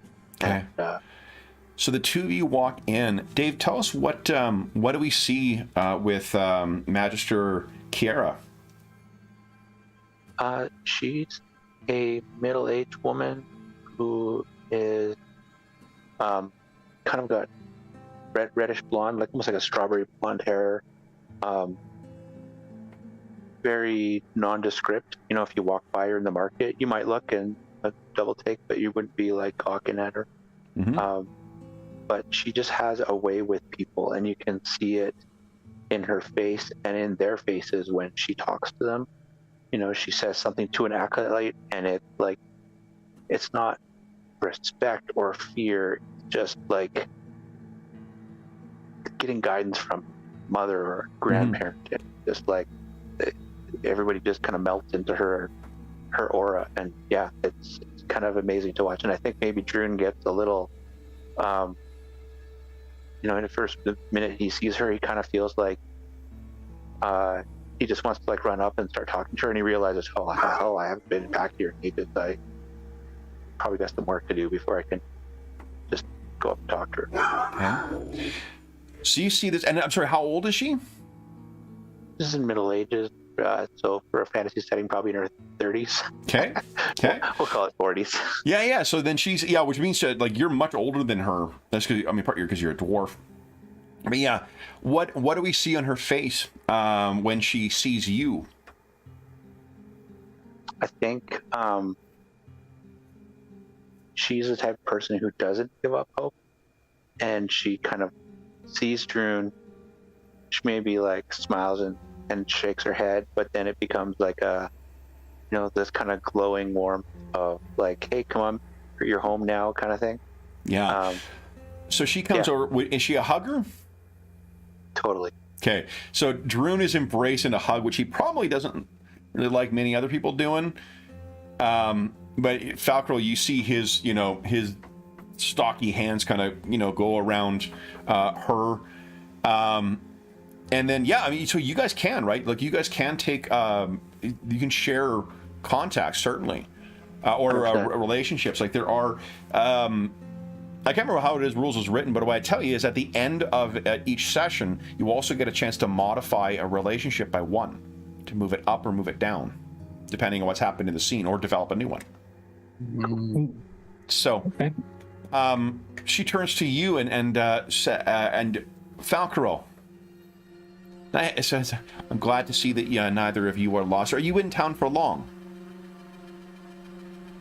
Falco kind of looks at her, and his eyes dip down to the floor and then back up to her after a second. And he says, not for too long, but long enough to help, I hope. Oof, oof, oof. I think Falkrel might need to act under pressure here.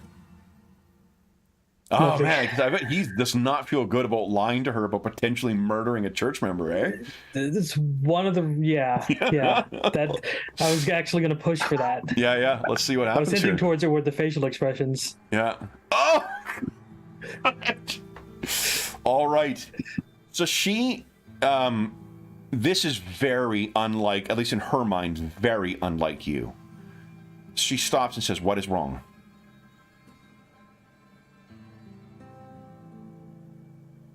Well, it was just kind of my fault. Your fault? How? Well, and Cal, but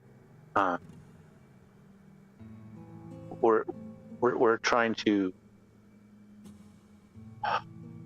we're trying to do something and people that die. Falco looks over at Druin and says, the less she knows, the better. But then he looks at her and says, yeah, you can see on the look on her face, like she's having absolutely none of that. He says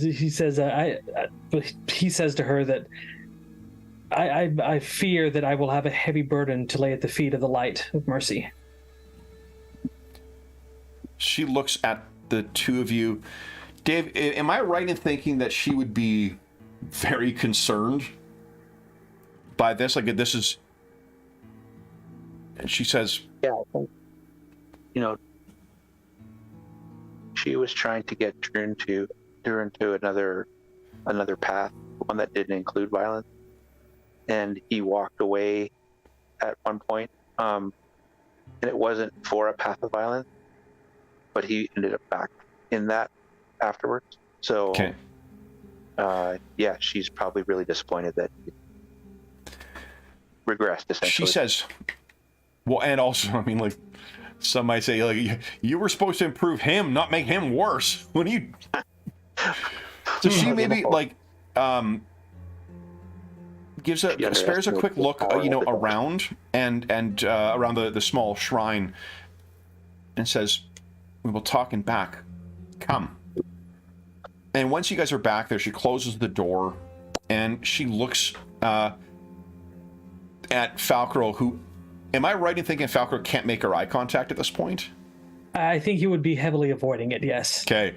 So she's looking over at you, and, she looks directly at you, Druin, and gets down to kind of your level. So she's looking at you square in the eye.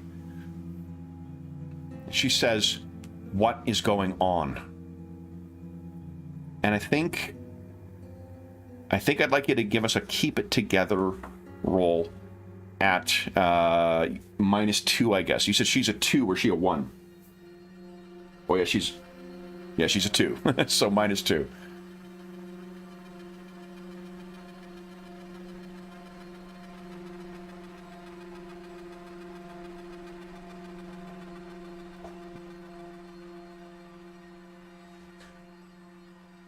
Now, with a failure like that, it's typically that I make the choice of what's happening here. But I think it's going to be more interesting for you. I don't want to take away your reaction to this. So, Dave, how does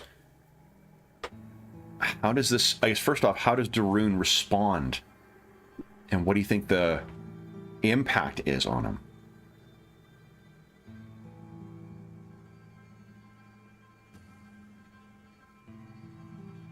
Oh, you know what? Also, oh no, this is a failure. I would say your jaded would come into play if it was a 10 to 14, but it's not. Oh, you're muted, Dave. Sorry. He's not able to hold it together. He's not able to hide it, and he flies off in almost like a childish tantrum, where he steps back and he throws his hands up and he's raised his voice and he's yelling at, "You don't understand what we're going through. You don't understand what we're doing.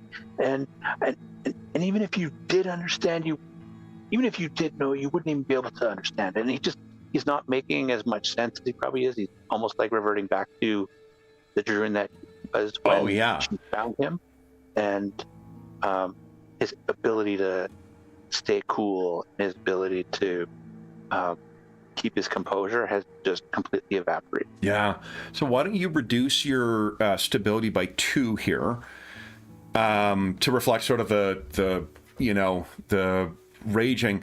And I think I'm going to make a move of there's a I guess picturing it in the scene, Druin is a terrifying, and able murderer.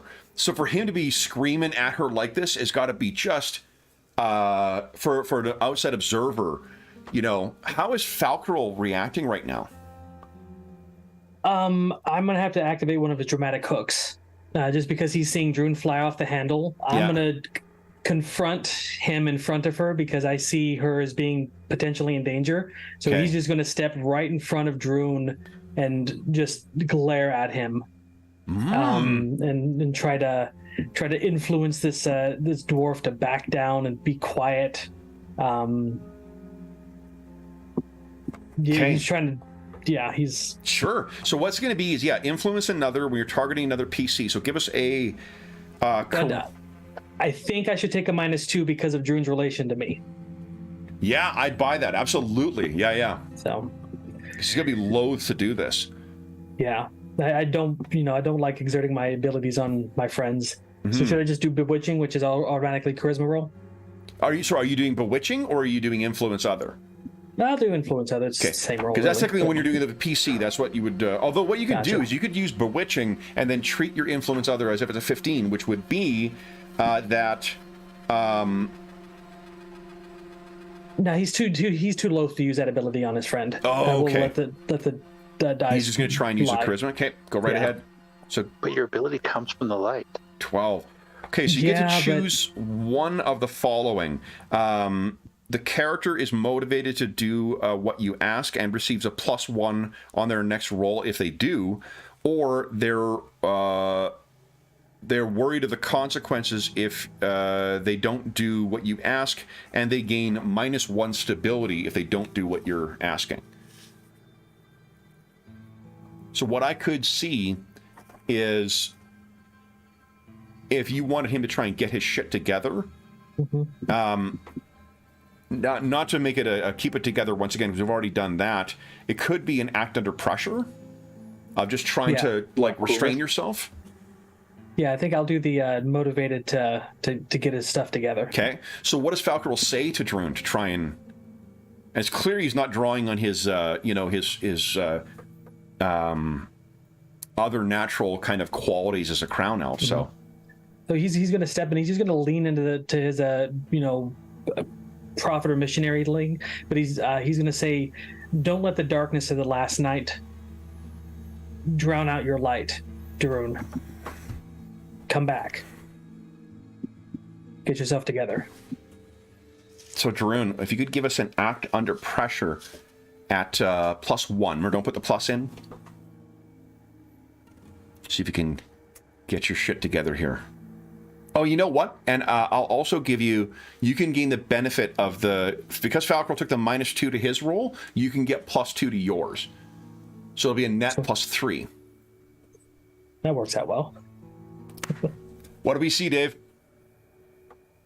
I think, so the phrase that Falcriel used, about the light is a slight variation of something they all use in to calm each other and to meditate and things like that. And it would have been something she would have taught Druin when he was younger. And so it's almost like a positive trigger where it's like he's able to focus, he's able to take a breath and and then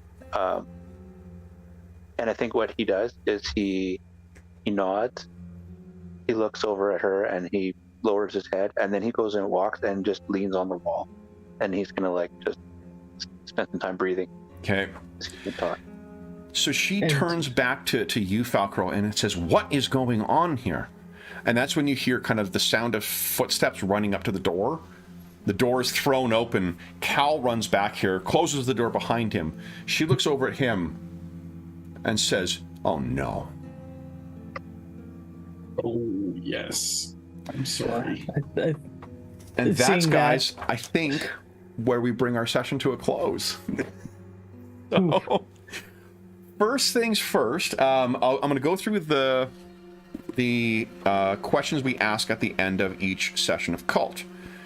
So first off, does anyone have dramatic hooks that they feel that came into play? I think I did have one. Yeah. Well, so if you did, let us know. Which ones came into play? The confront someone hurting, to see emotionally hurting another weaker person when I stepped in for Droon. Yeah. To get him to calm down, and I think that came into play. I buy that. Droon, Cal, did either of your dramatic hooks come in? Yeah, Mine one of was mine was simple. perform an act of unbelievable stealth. That painting thing was on point. Yep. So I think we get that would be 1 point from that. Dave, did Droon? Yeah, Droon has one called "Visit a Temple of Compact Light of Mercy." Yes. Did you? You can get both too, guys. If you like, ideally, if you're able to trigger both. I can't remember what your. The other one was "Confront an Agent of the Steward of Nordfast." Oh yes, you haven't done that as of yet. Mine was question a plan that involved killing a living being, but I more complained about it at the beginning than questioned it Okay. because we had to do it. So I don't think I did You that didn't one. kill anybody. It was all Technically done by true. Cal. Yeah, my other one was reveal my crime. Oh yeah, My which you alleged have not done crime, as of which I yet. didn't get to. Yeah. Okay.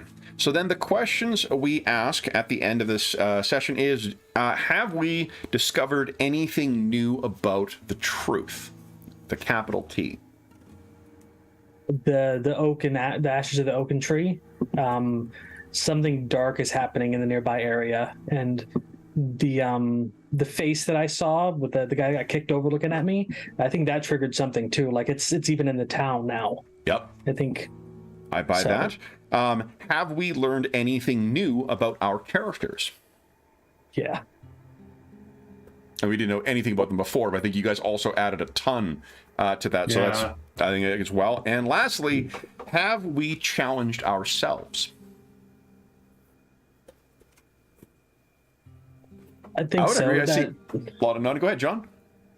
Like when I'm playing the game as a gamer, violence is usually one of the first options you leap for to just solve this situation. And playing a more pacifist kind of character that isn't opposed to in the end, it kind of realigned how I thought about using my abilities.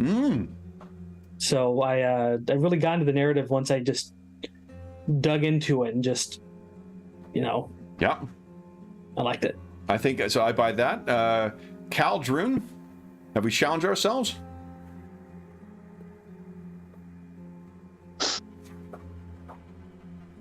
I'll tell you, I think you did. Yeah. I don't think you need to be, if you're pausing that long, I don't think you need to harm. For one thing, Dave, you never played this before, so there's definitely that. And Jeff, having to, on the spot, come up with a new NPC to add in and a connection, likewise, is a challenge. We don't normally do that. Yeah, that's true. Yeah, that's definitely. So that means there would be 4 XP for you guys. You would also have an opportunity to alter one of your existing relationships, moving it up by 1, down by 1, or adding something new. I don't think we met anyone new as of yet. I added carriage as mine. So Yep.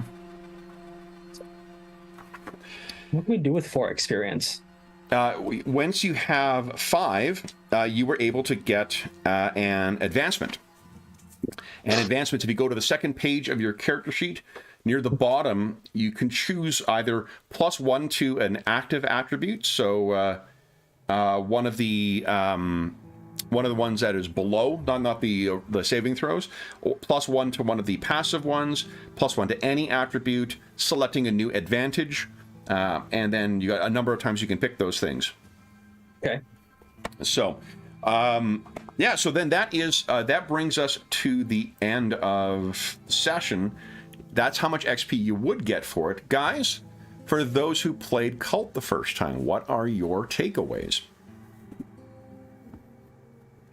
I like the narrative feel to it. Once I got my head wrapped around it, it was good. Mm-hmm. It just got like I didn't even know what was going behind in the DMs. I know you had these holds and moves you could make, and I was just responding to it. One time I was like, maybe I just shouldn't do anything so nothing bad happens. So I was like, nah, just jump into it, and it worked out great. Mm-hmm. That scene with the oaken tree and the ravens, that was great. Dave, was your first time. What was your takeaway from your first session of Kult?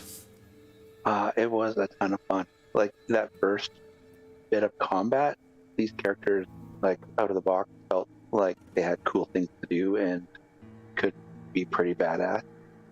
But at the same time, getting into the role-playing, story-driven narrative piece, and not being shackled with, my character doesn't have a high diplomacy or this, and it's more about, oh, I'm going to do that, and we'll just figure out what it relates to in game terms, felt way more freeing than a lot of games that we play. Because I find a lot of games that we play, I'm looking at my character sheet, trying to find something I can contribute with based on my skill, and that's very counterintuitive to how you want to role play. Mm-hmm. So, yeah, pretty fantastic. Well, I mentioned at the first about how, you know, the buzz phrase they use, or buzzword they use for this kind of game is fiction first. And I really, like, I genuinely feel that's the way that the best way to describe what this game is, because you're spending so much time, and more than I think in most other games, in the fiction, and then you're briefly dabbling to figure out what the game mechanics are going to be to help inform what happens next. Is that consistent with what you guys? Mm-hmm. Jeff, you've played Kult before, but this is the first time playing it, first time for me running it in a fantasy setting. How did you feel about the fit of fantasy in this rule set? I think this game could fit with anything you want to play it with, really. I mean, I think that, you know, Kevin, how I feel about story games. I just love them. I like this style of game. I like the action first and the rules second methodology. I don't know. We get lost in the story. Like we showed up in the village to do a mission, immediately came up with some NPCs, and then chose to go interact with them instead of continuing with, like, you know, going after this guy. And I felt it was just as rewarding as if we had pushed the, you know, the mission side of the game.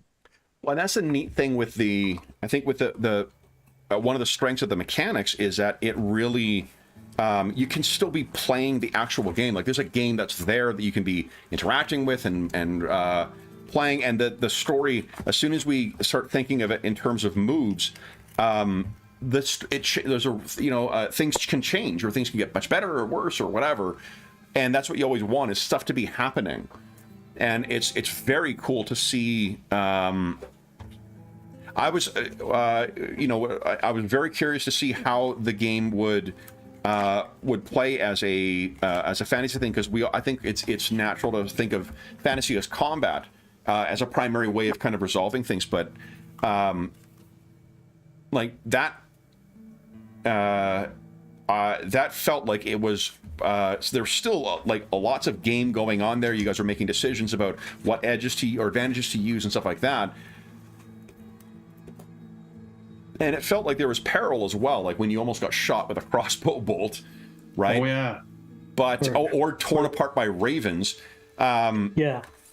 But yeah, and I think that what I had in my mind of what this could be like in a fantasy setting, and this is a credit to you guys as your role players as well, is it really felt like what I wanted was an engaging first kind of hour or two you'd play in a brand new setting, in a brand new game, you know, experience. And I think that this it achieved what I was looking to look at, to see whether this is something that could be And it's something different, I think. Like, we've talked about Star Wars, the Fantasy Flight Star Wars. The dice results in that just give you some results you don't see in other kinds of games. So it really is something that it's a unique kind of experience to play it. And in this one, having you guys, but the way that you interact with the fiction in this is just so different. And it makes even like the combat stuff and the non-combat, it all has equal weight to it, mechanically speaking. It does. Right? So there's every time we get to interact with the rules that might give you an advantage, might give you a complication. It's all good stuff.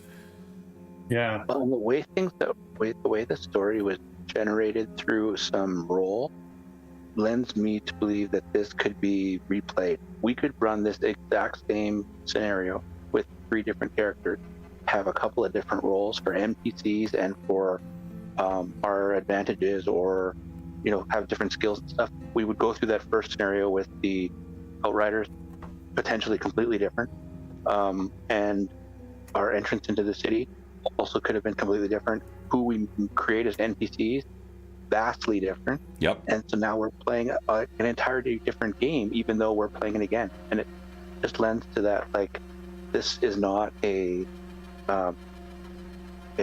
streamlined, lead you down the path kind of game. It just, it's kind of cool.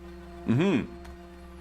Well, that is fantastic. As I said, this is one of my absolute favorites to run. The last question I have for you is, and I think you guys have already given the answer. The way I described it from the outset was taken from the rule book. They say that the game plays like a conversation. Oh yeah, for sure. And I never roll any dice. I know. I was about to mention single time. It's Your just dice great. are scary. Oh, I think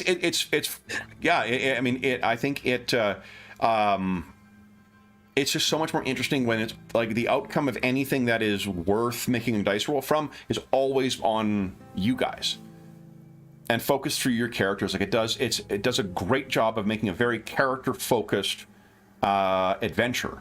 And I mean that both in the sense of like the players, like the tools you guys are using to interact with the game, but also like the stuff that makes up your character, the things that you care about, the things that you are angered by, the things that your characters are adept at.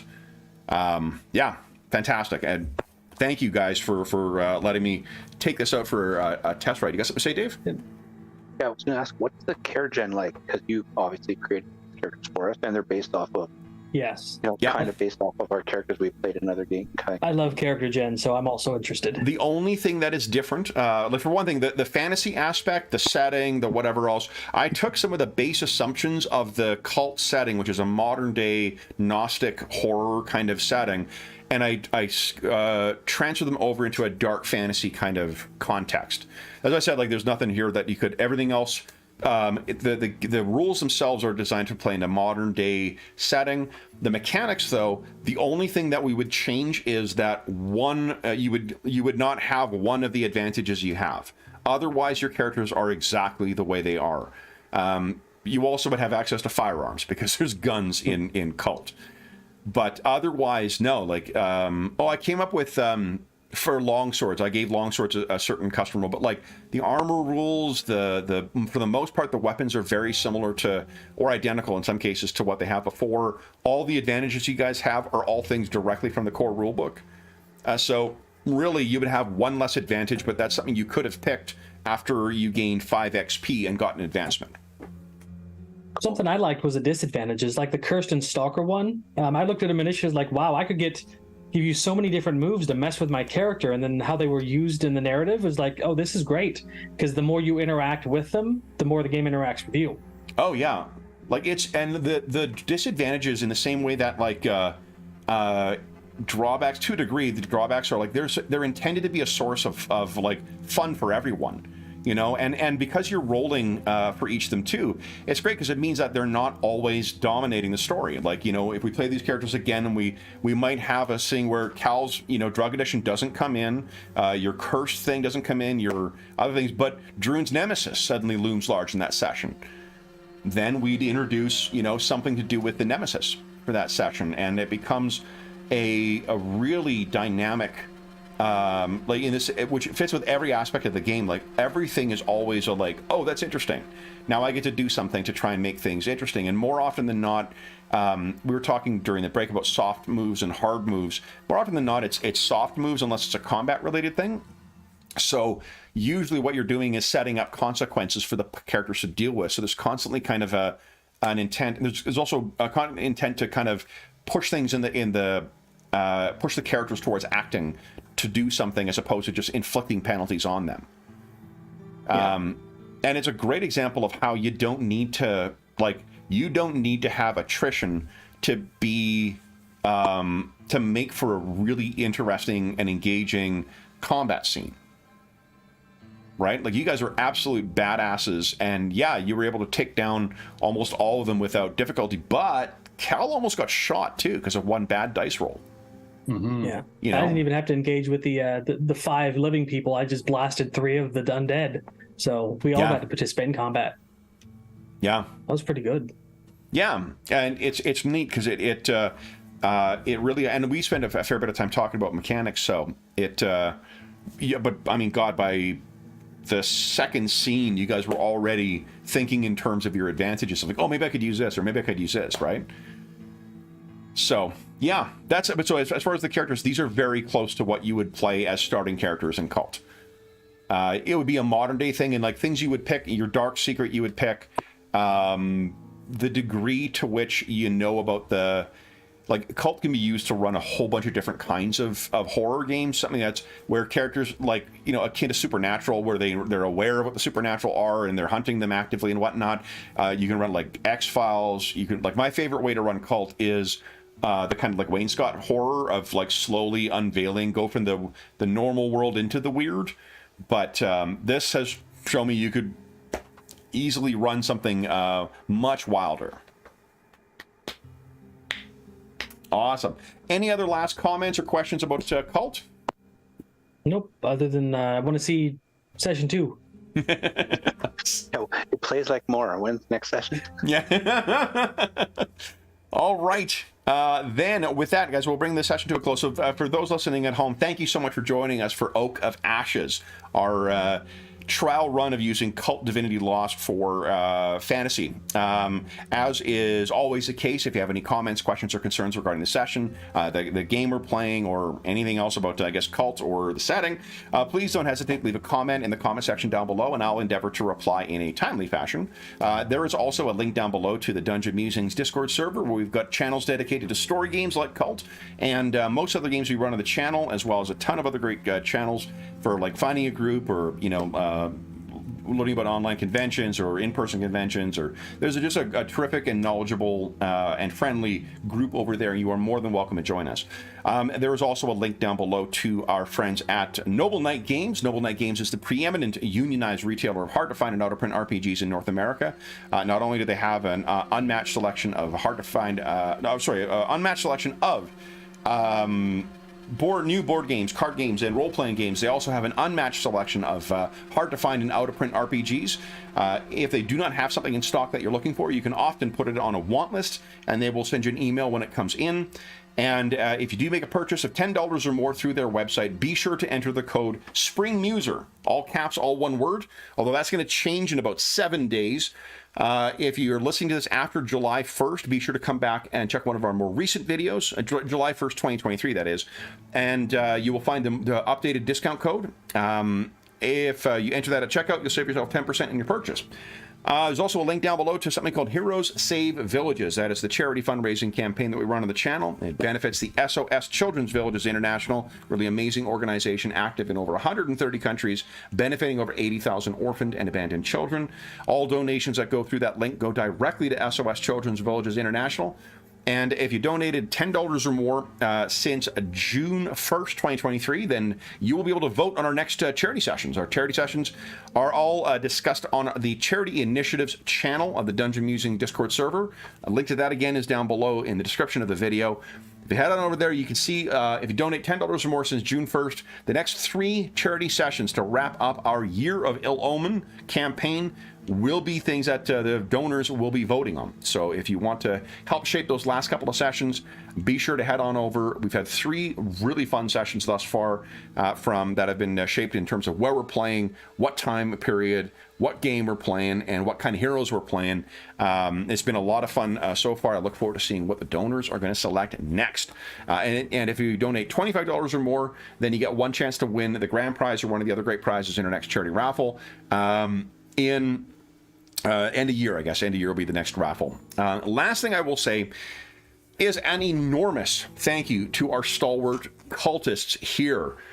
So Dave, Jeffrey, and John, thank you so much for taking a leap of faith on this. I had, man, completely convinced me of what I was suspicious of, which I think that this would make for a fucking great fantasy RPG. So thank you so much for playing tonight, guys. I really appreciate you taking this one out for a test drive. So yeah, if you want to pick this up again on another Friday night, let me know. I will do, absolutely. All right, then for those listening at home, thank you so much for joining us.